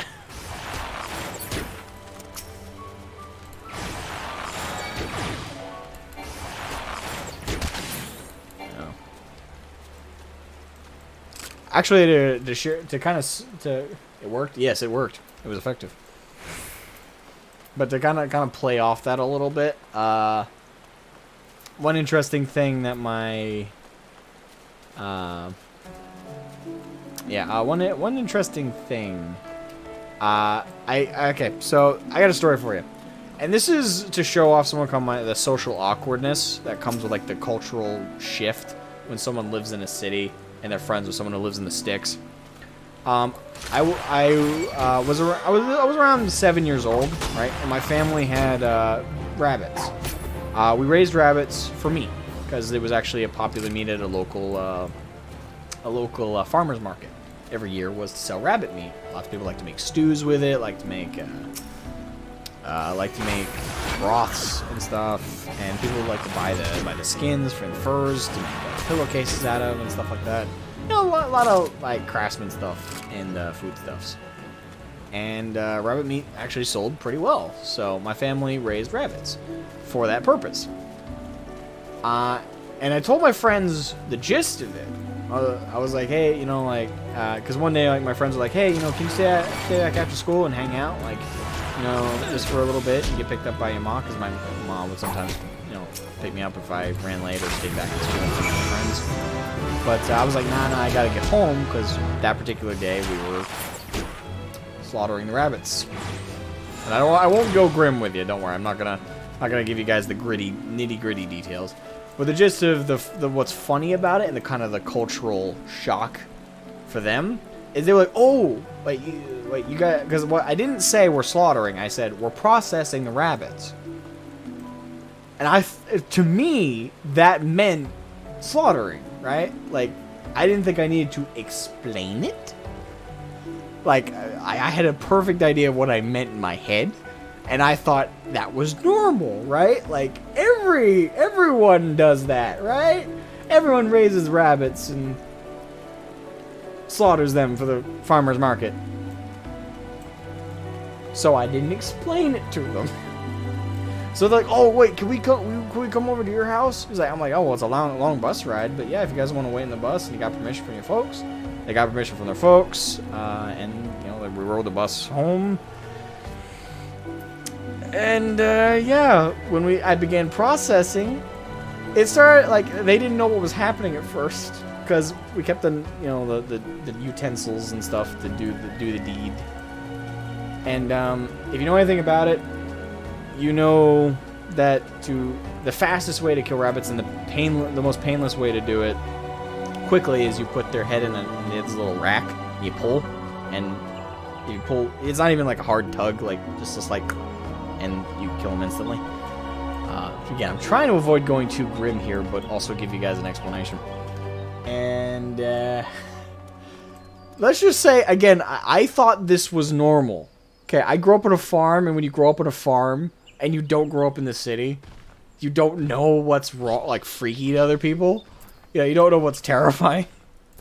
So my friends see me grab one of the rabbits out of the cage and close the cage up and bring it over to the wall. They're like, oh, cool rabbit. And as we're talking, I just put its head in and pulled. Because to me, this was normal. And their faces will be with me to the day that I die. In hindsight, it's hilarious. In foresight, I had no idea what I had done. I traumatized my friends. Because, again, I thought it was normal. It was not normal. Eesh. So, yeah, like, I did that, pulled it. It was out. It was gone. Lights left its eyes. And I look at them, and I'm like, alright, so I looked at them with just a smile on my face, so I could only imagine what they saw. Okay, for what I saw, I was like, okay, I dealt with the rabbit, now I'm gonna begin the butchering process. I looked back at them with a smile on my face, and I'm sure what they saw was a psychopath that had just murdered this cute little pet and creature. So their faces were just like, just frozen shock, like.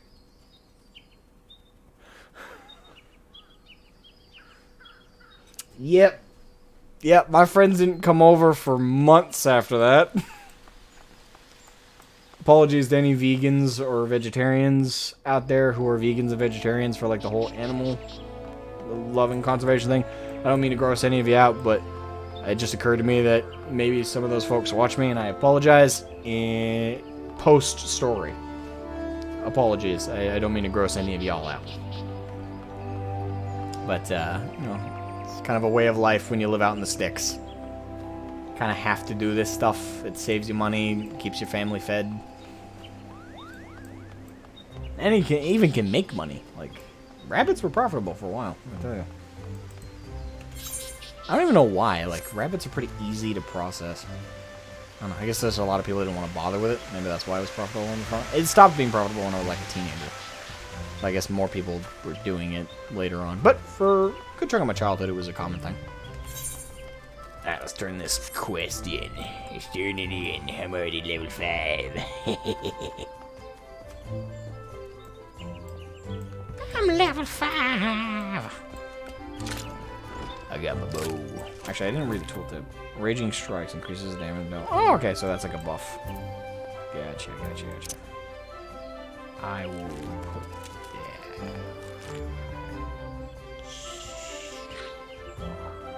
I'll leave it an R, I guess. I don't know. Does Archer slash Bard have a 3-hit combo? But I can never find it. Really? That actually surprises me. I don't know where you live though, so to be fair, maybe you live in an area that doesn't have many. Here it's pretty common. You find it in farmers markets all the time. You gave him city kids PTSD? Yes, I did. Unintentionally. Oh, I feel bad. And we were friends all the way through high school, so I suppose it wasn't that bad of a trauma. But, yeah, it was unintentional. Very unintentional. There's a game I like to call Psychonauts. Oh, a game you like called Psychonauts. There's a character there that was traumatized by his father rabbit butchering. Yeah, I guess, unfortunately, I can't relate. I can relate to the father, but I can't relate to the guy. I have heard of Psychonauts. I never played it growing up, though, unfortunately. That was a game series I missed out on. But I heard Psychonauts 2 recently came out, or relatively recently came out. Unless I'm wrong about that. Let's turn this bad boy in. Welcome back, Shroud. It would seem you have successfully completed the trial. You have proven yourself worthy of a place within these halls. It is with pleasure that I name you an archer of the guild. As fellows of the path, let us together strive for greater mastery of our art. Now, though you may be a member of the Archers Guild, know that your seniors will not coddle you with personal attention. It is up to you to seek out the experiences you need to grow as an archer. By way of a first step, I encourage you to practice proper technique.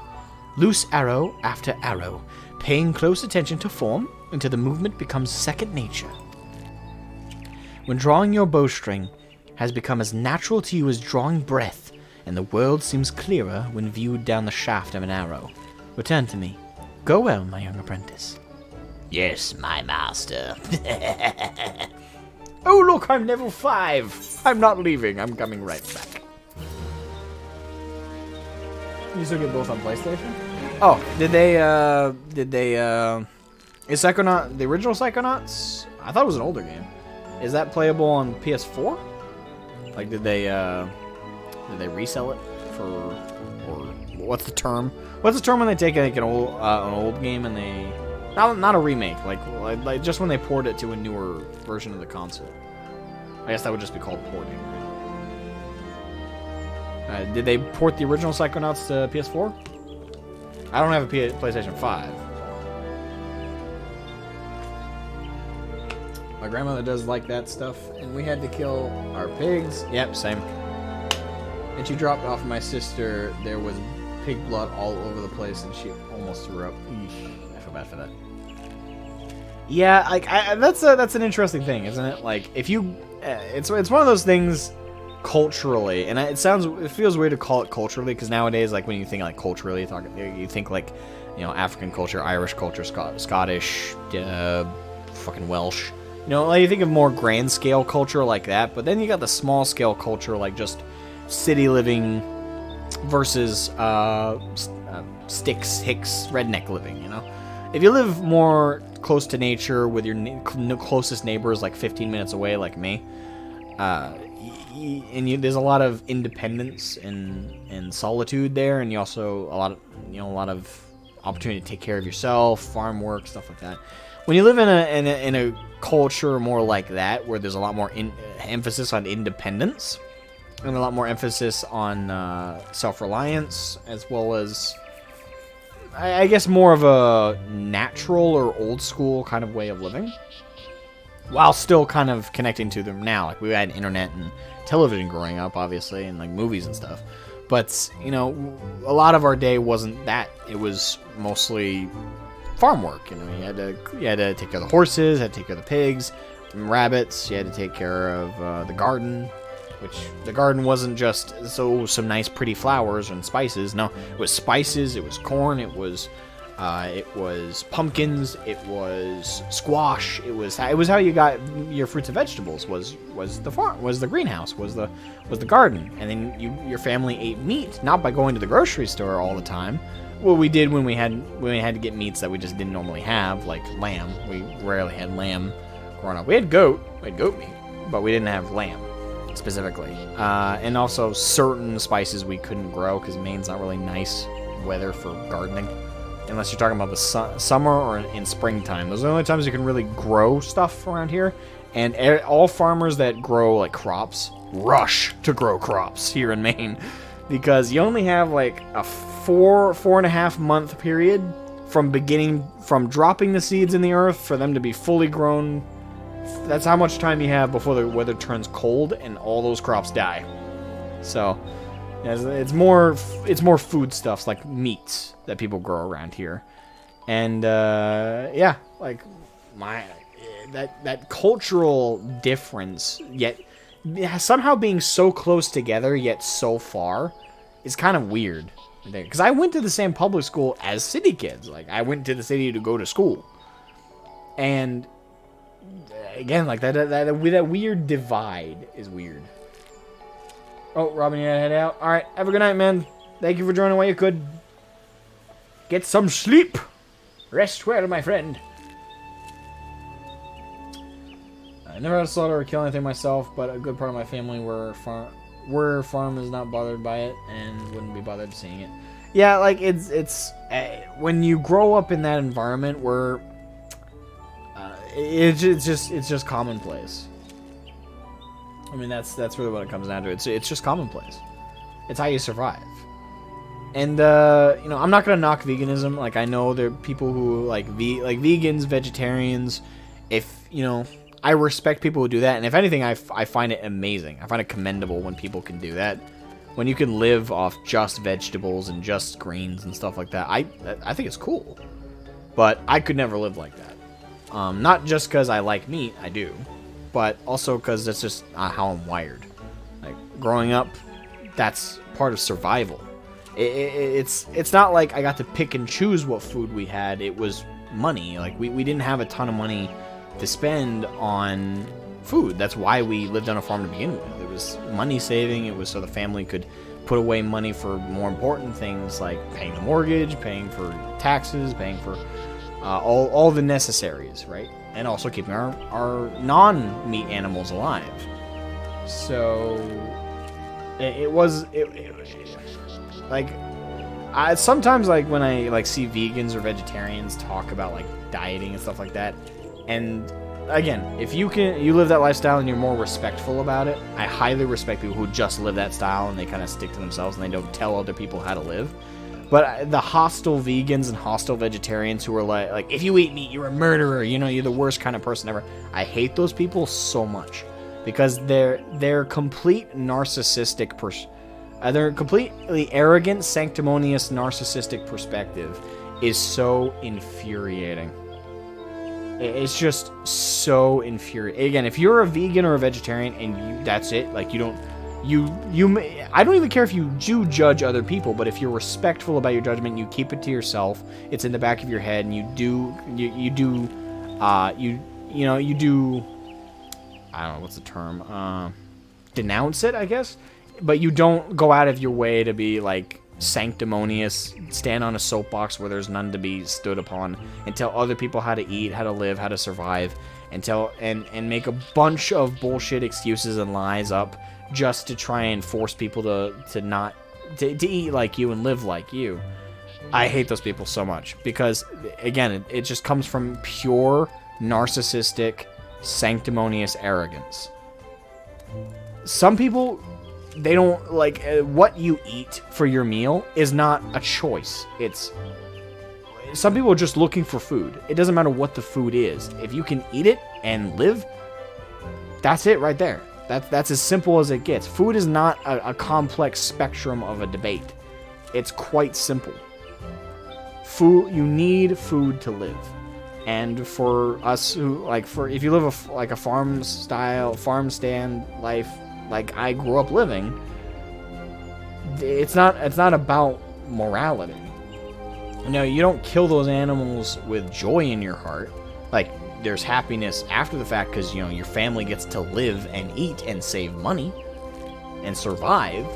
That's the upside to it. So if there's any smiling going on, that's why. But, there's no hatred in your heart for the animal itself. If anything, you're grateful to that animal because it's going to keep your family alive. And most farmers who are genuine about the practice aren't, like, mistreating it. Like, yeah, you got the people, vegans and vegetarians who have a problem with, like, the corporate side of things, like the big factories and stuff that mistreat chickens and shit like that. I get it. Trust me, like, I see that shit and I denounce it and I find it disgusting. Because the way we raised our animals, our meat animals and everything like that, was with love and respect. Those creatures kept us alive. Like, they were how we survived. We owed a lot of what we had to those animals sacrificed for us. So while we had them alive, there was nothing but love and respect. And when came time to slaughter, though the story I just shared was kind of humorous, it was more for the circumstance. It was kind of a somber time. It was not, it's not happy. You're not joyful about the slaughter. You're joyful about your family being able to afford that month's mortgage. You're joyful that your family can cook a nice full meal and not have empty stomachs that week. That's like the gist of it. So, I respect vegans and I respect vegetarians for the lifestyle that they live, and I find it commendable. And if you can live like that, I have nothing but respect in my heart for you. But don't stick your nose up the way I eat and the way I live, because you have your moral problems with it. Like, it's not personal against the animals or anything like that. And if you are someone with that perspective, I can't even really call it a perspective, someone with that delusion, you need to get some perspective. Alright, let me get off my soapbox now. Anyway, I just want to say that at least once. And again, I highly respect and love vegans and vegetarians. As long as they're not the crazy kind. Ninja Gamer, what's you doing? How you doing? And there is a holiday that's named Eid al... I don't know.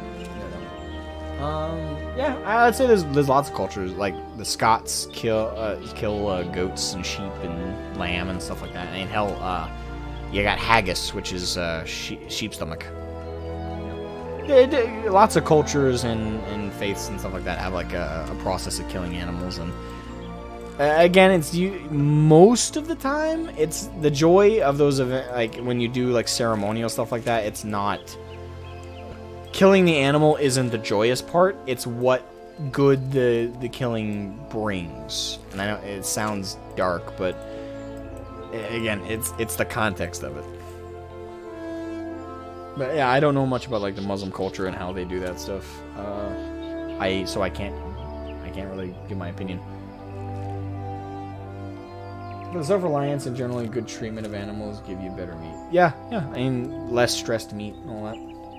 I mean, generally, you want to treat your animals well, because what they give you in return of that is life-changing and life-affirming. We're not poor, but we save money on it and think that meat is better. Yeah, and it is. It's healthier most of the time because you have that direct involvement with the process. You can also maintain that it's healthy meat. It's not overly processed. It's not filled with steroids and other kinds of things that they put into animals to make the meat process faster and stuff like that factories in the corporate side of it can do. It's kind of horrifying if you look into it in any kind of detail. Anywho, let's grab the next set here. Good day to you, Shroud. I felt that it was about time you returned. Have you grown more accustomed to the bow? Before we go any further, I wish to assure you that sure that you have grasped the fundamental essence of archery. Tell me, Shroud, do you truly understand what it means to see clearly? To see clearly is not merely to look, it is to observe with intent. Fail to do this, and no amount of talent with a bow will avail you. An archer must remain vigilant for any trace of his target, overlooking not the smallest detail lest it prove crucial to the realization of his purpose.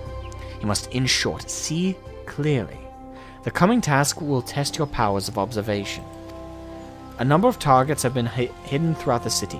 I would have you seek out and destroy them.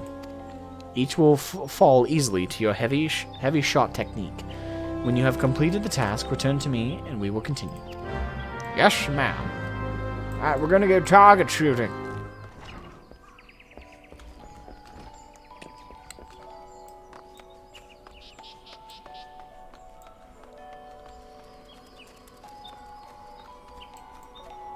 Supposed to be a target here. Those? Oh no, archery butt.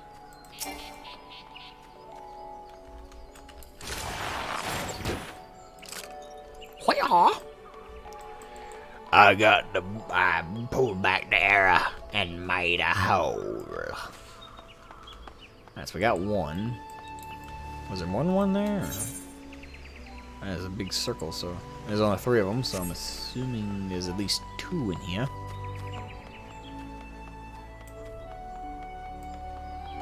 Is there another? No? The circle that big, I would assume there'd be at least a second.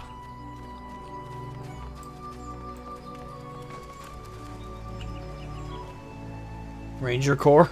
Hey! Still a good thing, and you still learn archery. There's just some bonus skills you also acquire.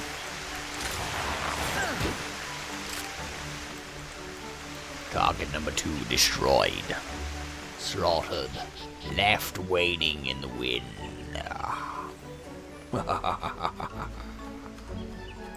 Ooh, archery butt. Accuracy 1000%.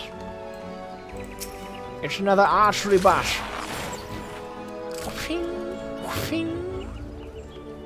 I got us down to science. Glorious science. Yes. Dork. No. Don't judge me. Or judge me profusely. One of the two. Don't half-ass it.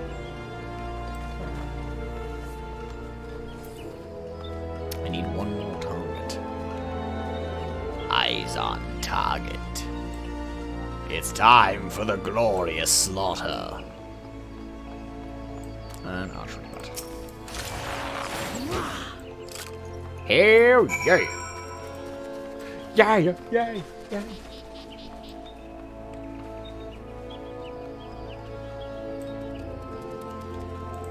Alright, so that's port back over. Archers Guild! Away!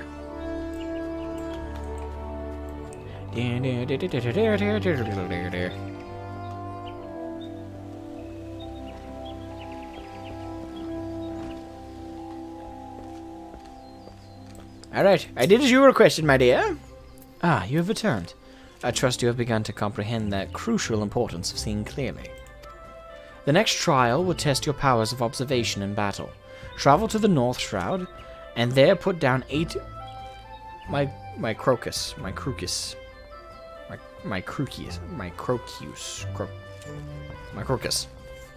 That. And 8 opos.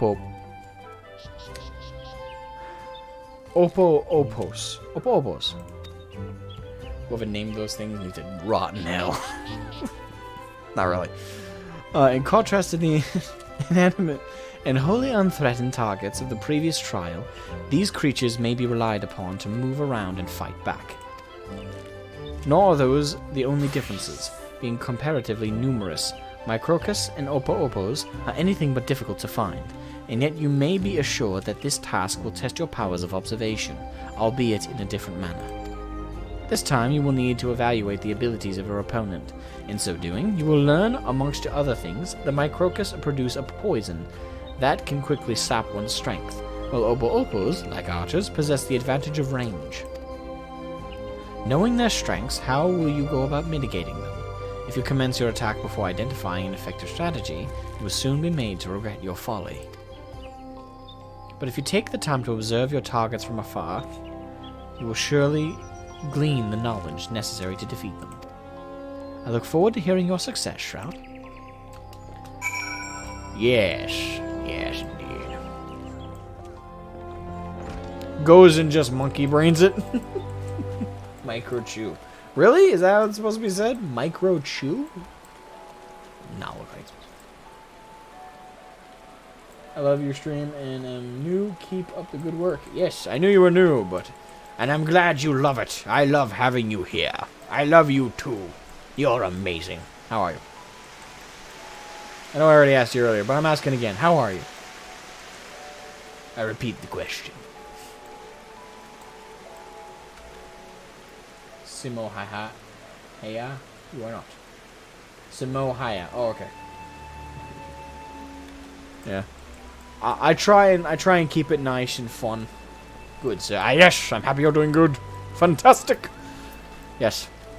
If you're interested, Richard North, I said it earlier. I don't know if you were here for it, but since you're new to the channel, on the channel if I haven't made a playlist of it, I gotta make a playlist of it. But I've streamed myself playing through all of Heaven's Ward, all of Stormblood, all of Shadowbringers, and all of Endwalker. All of that is available on the channel if you kind of want to watch the VODs. I also have some clip videos of certain highlights from those streams. So, if you want to see the whole journey, I've streamed most of it. The only thing I didn't stream was A Realm Reborn, unfortunately. Which I am sad about, because in hindsight, that was a really bad decision. But I didn't know how story-focused the game was at the time. It came off as a very simplistic story, so I didn't think that was going to be a demand. Fuck, was I wrong, right? Hindsight's 2020. Foresight is not 2020. That's for damn sure.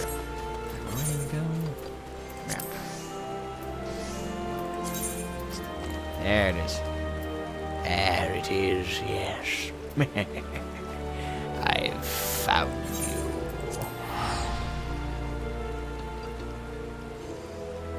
They're mini Oculus.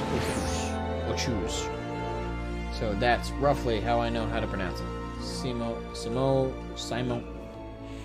Names! Simo Haya. Who the Russians called the White Death. Oh, right. Yes. That was the Winter Wars, right? He was the sniper. I remember reading about him. He was kind of fascinating. The man was a true nightmare for the enemy forces. And he was really smart about it. Like, he put snow in his mouth to make sure he wouldn't, like his breath wouldn't be visible. He also didn't have a scope because the light might reflect off of it and reveal his position. So he was sniping people with iron sights on a rifle. That was great. Going through Heaven's Ward now? Ah, gotcha. Are you liking the game so far? Sight settings.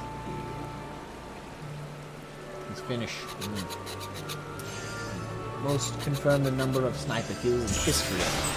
I thought he got overtaken by somebody. I know I might be wrong about that. Hold on.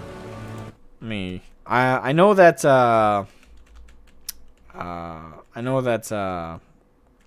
fuck. I feel really bad now that I don't remember his name. Chris Kyle?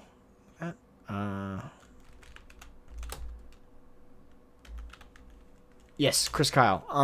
I know that Chris Kyle broke the record for most long-range sniper shot. Like, I know that.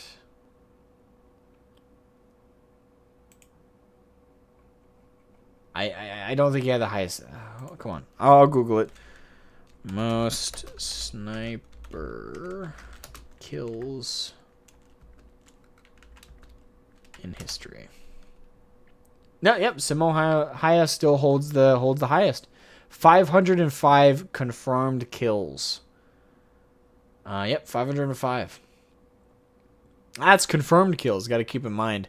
Snipers have plenty of shots that are unconfirmed. In fact, snipers have more unconfirmed kills than most others, I'm pretty sure. I could be wrong about that. Like, to be fair, I don't know that. Maybe snipers actually have a higher confirmed kill rate. I mean, after all, they actually see in the sight when their brains explode. So I suppose they're like, yeah, I'm going to confirm that one. His brains are currently decorating the wall behind him. I'm going to call that confirmed. Don't hold me to it, though.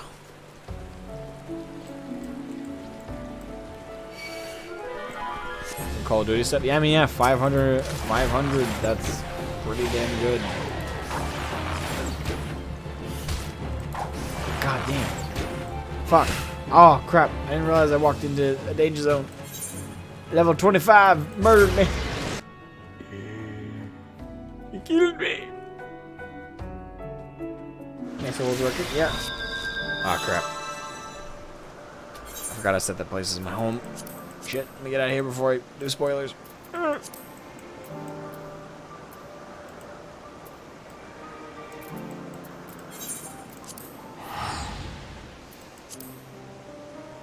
Avert your eyes, there's nothing to see.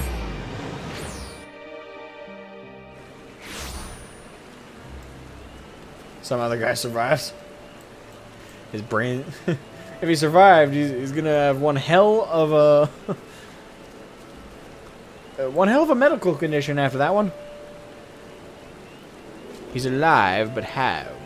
Well, he's missing 75% of his brain, but fortunately for him, the 25% that wasn't blown apart is perfectly intact. Why is he cross-eyed? Well, unfortunately, all parts of his brain that controlled motor function are completely gone. And I do mean gone. I don't mean disabled, I mean gone. But the brain function that controls his nervous system and all the other necessaries is still there. But he's virtually dead. He's a vegetable.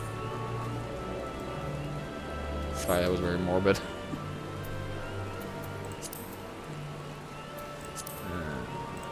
What's it to mount up? Something flavorful.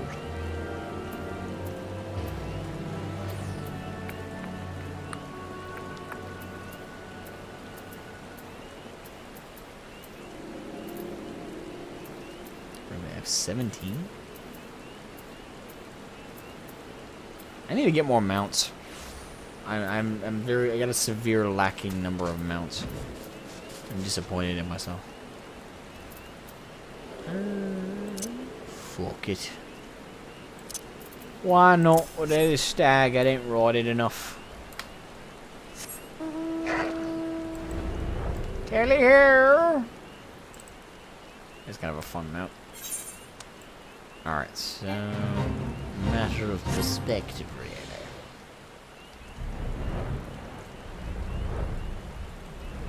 It's just most of it.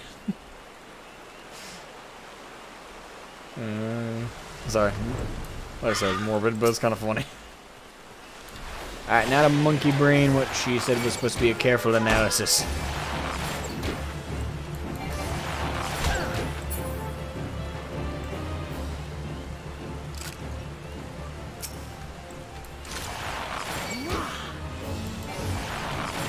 Ah, the hunting log is presenting you with opportunity.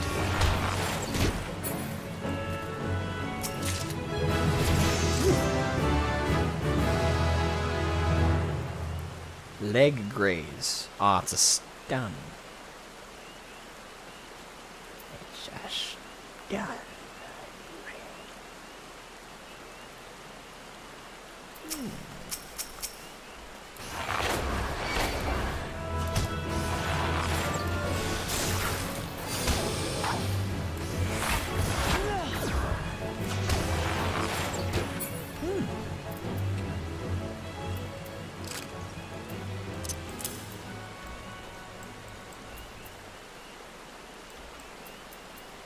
For stun, I usually put stun.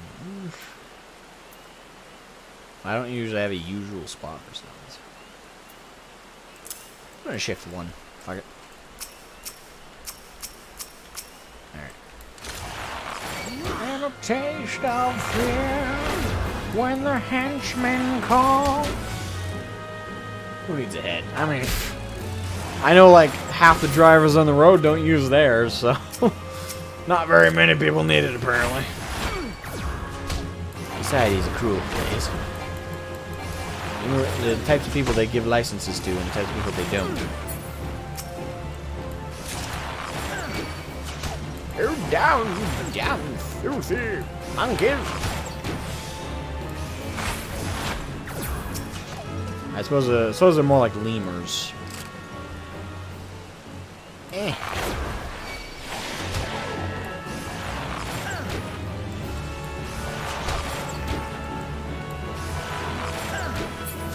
Technicalities and all that.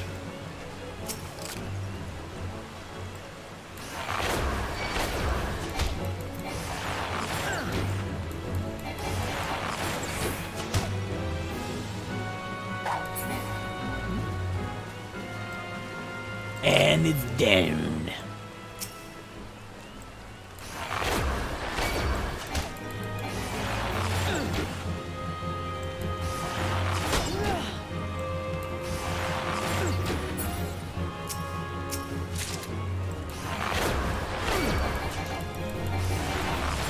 Come on, one more. Time to die. There you go.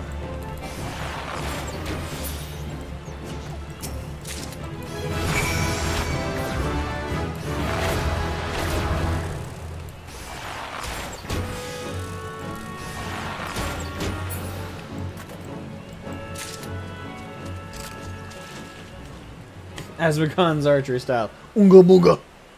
Twang thunk. It's an advanced school of archery. Only the most elite of elite archers know how to perform the Oonga booga. Twang thunk. It's a very advanced technique. Very few know how to use it. Truly effective.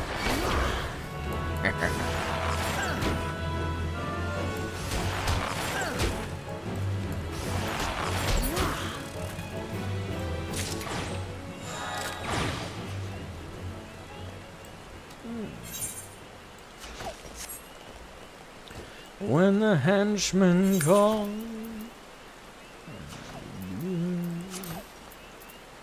I don't know why, but Avenged Sevenfold's Hail to the King has been playing in my head for the last hour. Just in the back of my skull. I can't sing it too loudly or the copyright bot's gonna be like, "You're playing copyrighted music! No, I'm not that talented, Mr. YouTube bot! Please, how can you mistake my singing? Because you're saying the lyrics, but it's not the actual song!" It's at least a cover. You're getting shared revenue. What? And you guys think I'm joking, but the sad thing is that actually happens. Gotta love the algorithm. The son of a bitch. It's a bastard, let me tell you. Right here, Mirochu. Them thingies. Them thingies.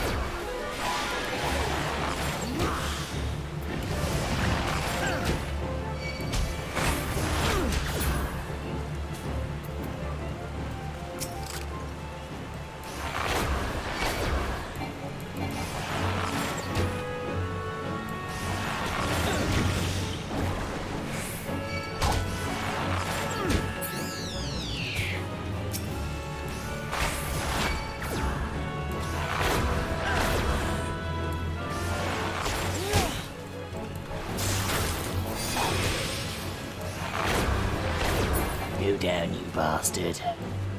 There we go. You're dead.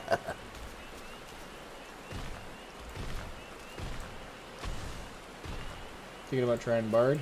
Hey, and I'm liking it so far. Well, Archer, which becomes Bard. So I find is an interesting evolution. Archer, Bard. Not the typical D&D mix-up there. Usually archers become rangers. But no, in FF it's like, fuck that rule, they become fucking bards. Yes, because musical instruments clearly go with bow and arrow. Yet somehow it's Final Fantasy and it works. Unabashedly.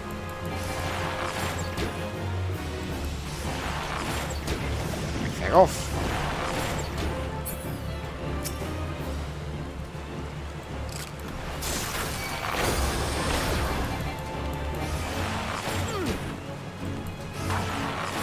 Actually, can I fire my attacks? Yes, I can. Okay. Good, good, good. Use the loot as bow.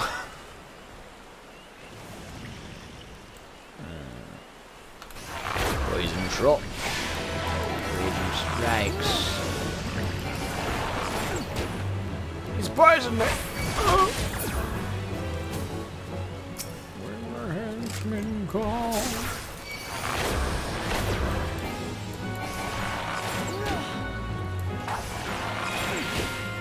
Remind me of just putting arrows in you. There we go. Thank you. Thank you for dying. Right, so we killed all of them. Let me just kill one more spare. Just because I'm that close to leveling up. Die.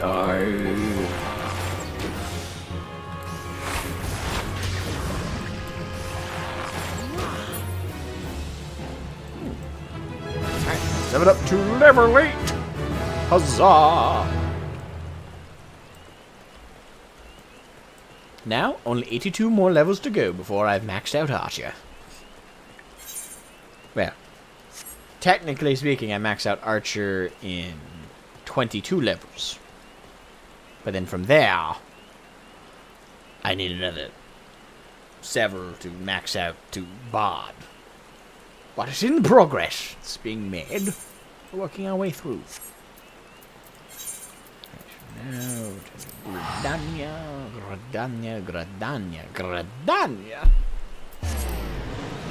Uses bows and loot.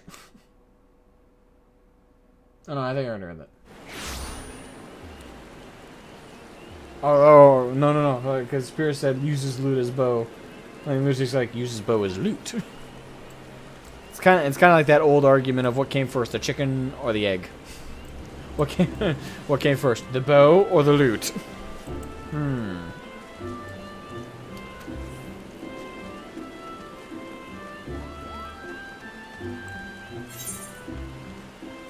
Ah, whoops! I forgot to use. Fuck it. We'll run.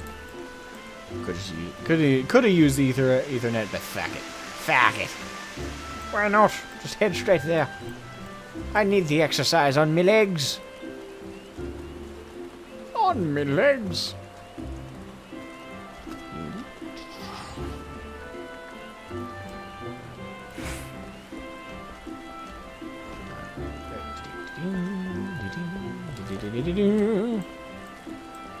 Lucian. Hello, my dear. I have finished as you've requested me to. Welcome back, young Shroud. Tell me, were you able to put your techniques to good use? When faced with an enemy who can attack from a distance, simply raining arrows upon it is wasteful and dangerous both. Well, I ought to ixnay the whole explain, eh? The battle would be not more than a contest of strength. By employing the appropriate technique, however, one may bring down one's foe with greater ease and fewer arrows. For instance, you may choose to prime your weapon well and strike hard, or employ toxins to sap their strength over time. On the assumption that this fact dawned upon you prior to the fall of your 16th target, I congratulate you on passing the trial. Leah.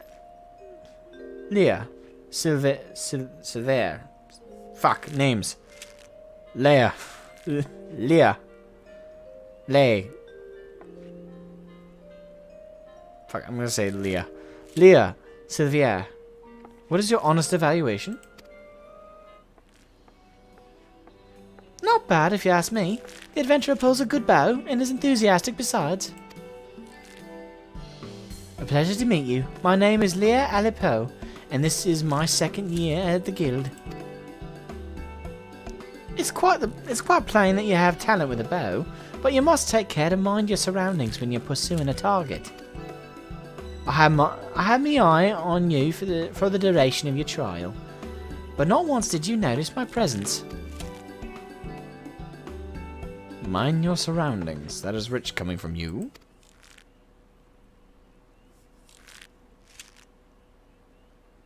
Your every movement is wasteful, adventurer. Your back is crooked and your elbows misaligned. It takes you an age to prime your bow and twice as long to loose an arrow. In summary, you fail on all counts. You have no talent as an archer. None whatsoever. Ah, well. So we got good cop, bad cop. I shall say it plain, Lucien. This man is not fit to wield a bow. For our sake and his, we should revoke his membership. As I've always said, outsiders can scarce be expected to understand. Never mind, master, our noble art. We waste our breath trying to teach his like. Oh, that guy's a prick. Well, allow me to introduce you to Severe, our comrade at the butts. The fellow was once of the god's quiver, you see, and he can be a little opinionated when it comes to archery. Oh, but you mustn't pay him any heed. He's like that to everyone. I think I'm fucking up this accent. You'd be lucky to get much sense out of a fossil-brained wildwood Ellison like him at the best of times. With them, it's always 12's wood this and elementals that. And, oh! No offense intended, Lucien. None taken, Leia. I know full well that some of my kind can be prideful to excess and intolerant of other races. Although people may behold the same object ever, where they see different things, there is no right or wrong to it, for it is a question of perspective. What matters is the perspective we choose to adopt. You are possessed of bright eyes, Shroud, eyes that bespeak great understanding. They shan't lead you astray, so trust to them and what they see. Go now, and resume your training. Look forward to marking your progress when next we meet. Yes, ma'am. Thank you for your faith in me. Have I played New World? No, I have not. I actually made it the term just escaped my brain. I made it a point to actually, because when New World first came out, I made a video explaining why I wasn't going to be playing it. And since then, my reasons and motivations for not playing it have kind of remained. A couple of my friends picked it up and played it, and they warned me, like, hey, the game's kind of, it's kind of not really great. It's got some issues server-wise. It's not the most functional. Got some bugs, and on top of some of the technical issues, the game design, I got a lot of tips that it wasn't the best. So, unfortunately, I ended up just not picking it up. And later on, I heard from even more sources that the game kind of had some major issues that needed adjustment. So, yeah, I ended up not trying out New World, and right now I literally have $10 in the bank. So, and I quite mean that literally. I only have $10 in my bank account. So, even if I wanted to get it and play it right now, couldn't. I'm broke as fuck.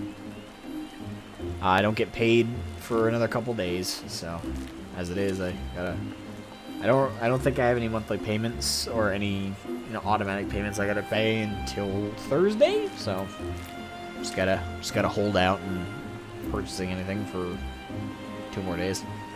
Then I get my paycheck and yeah, conserve cash.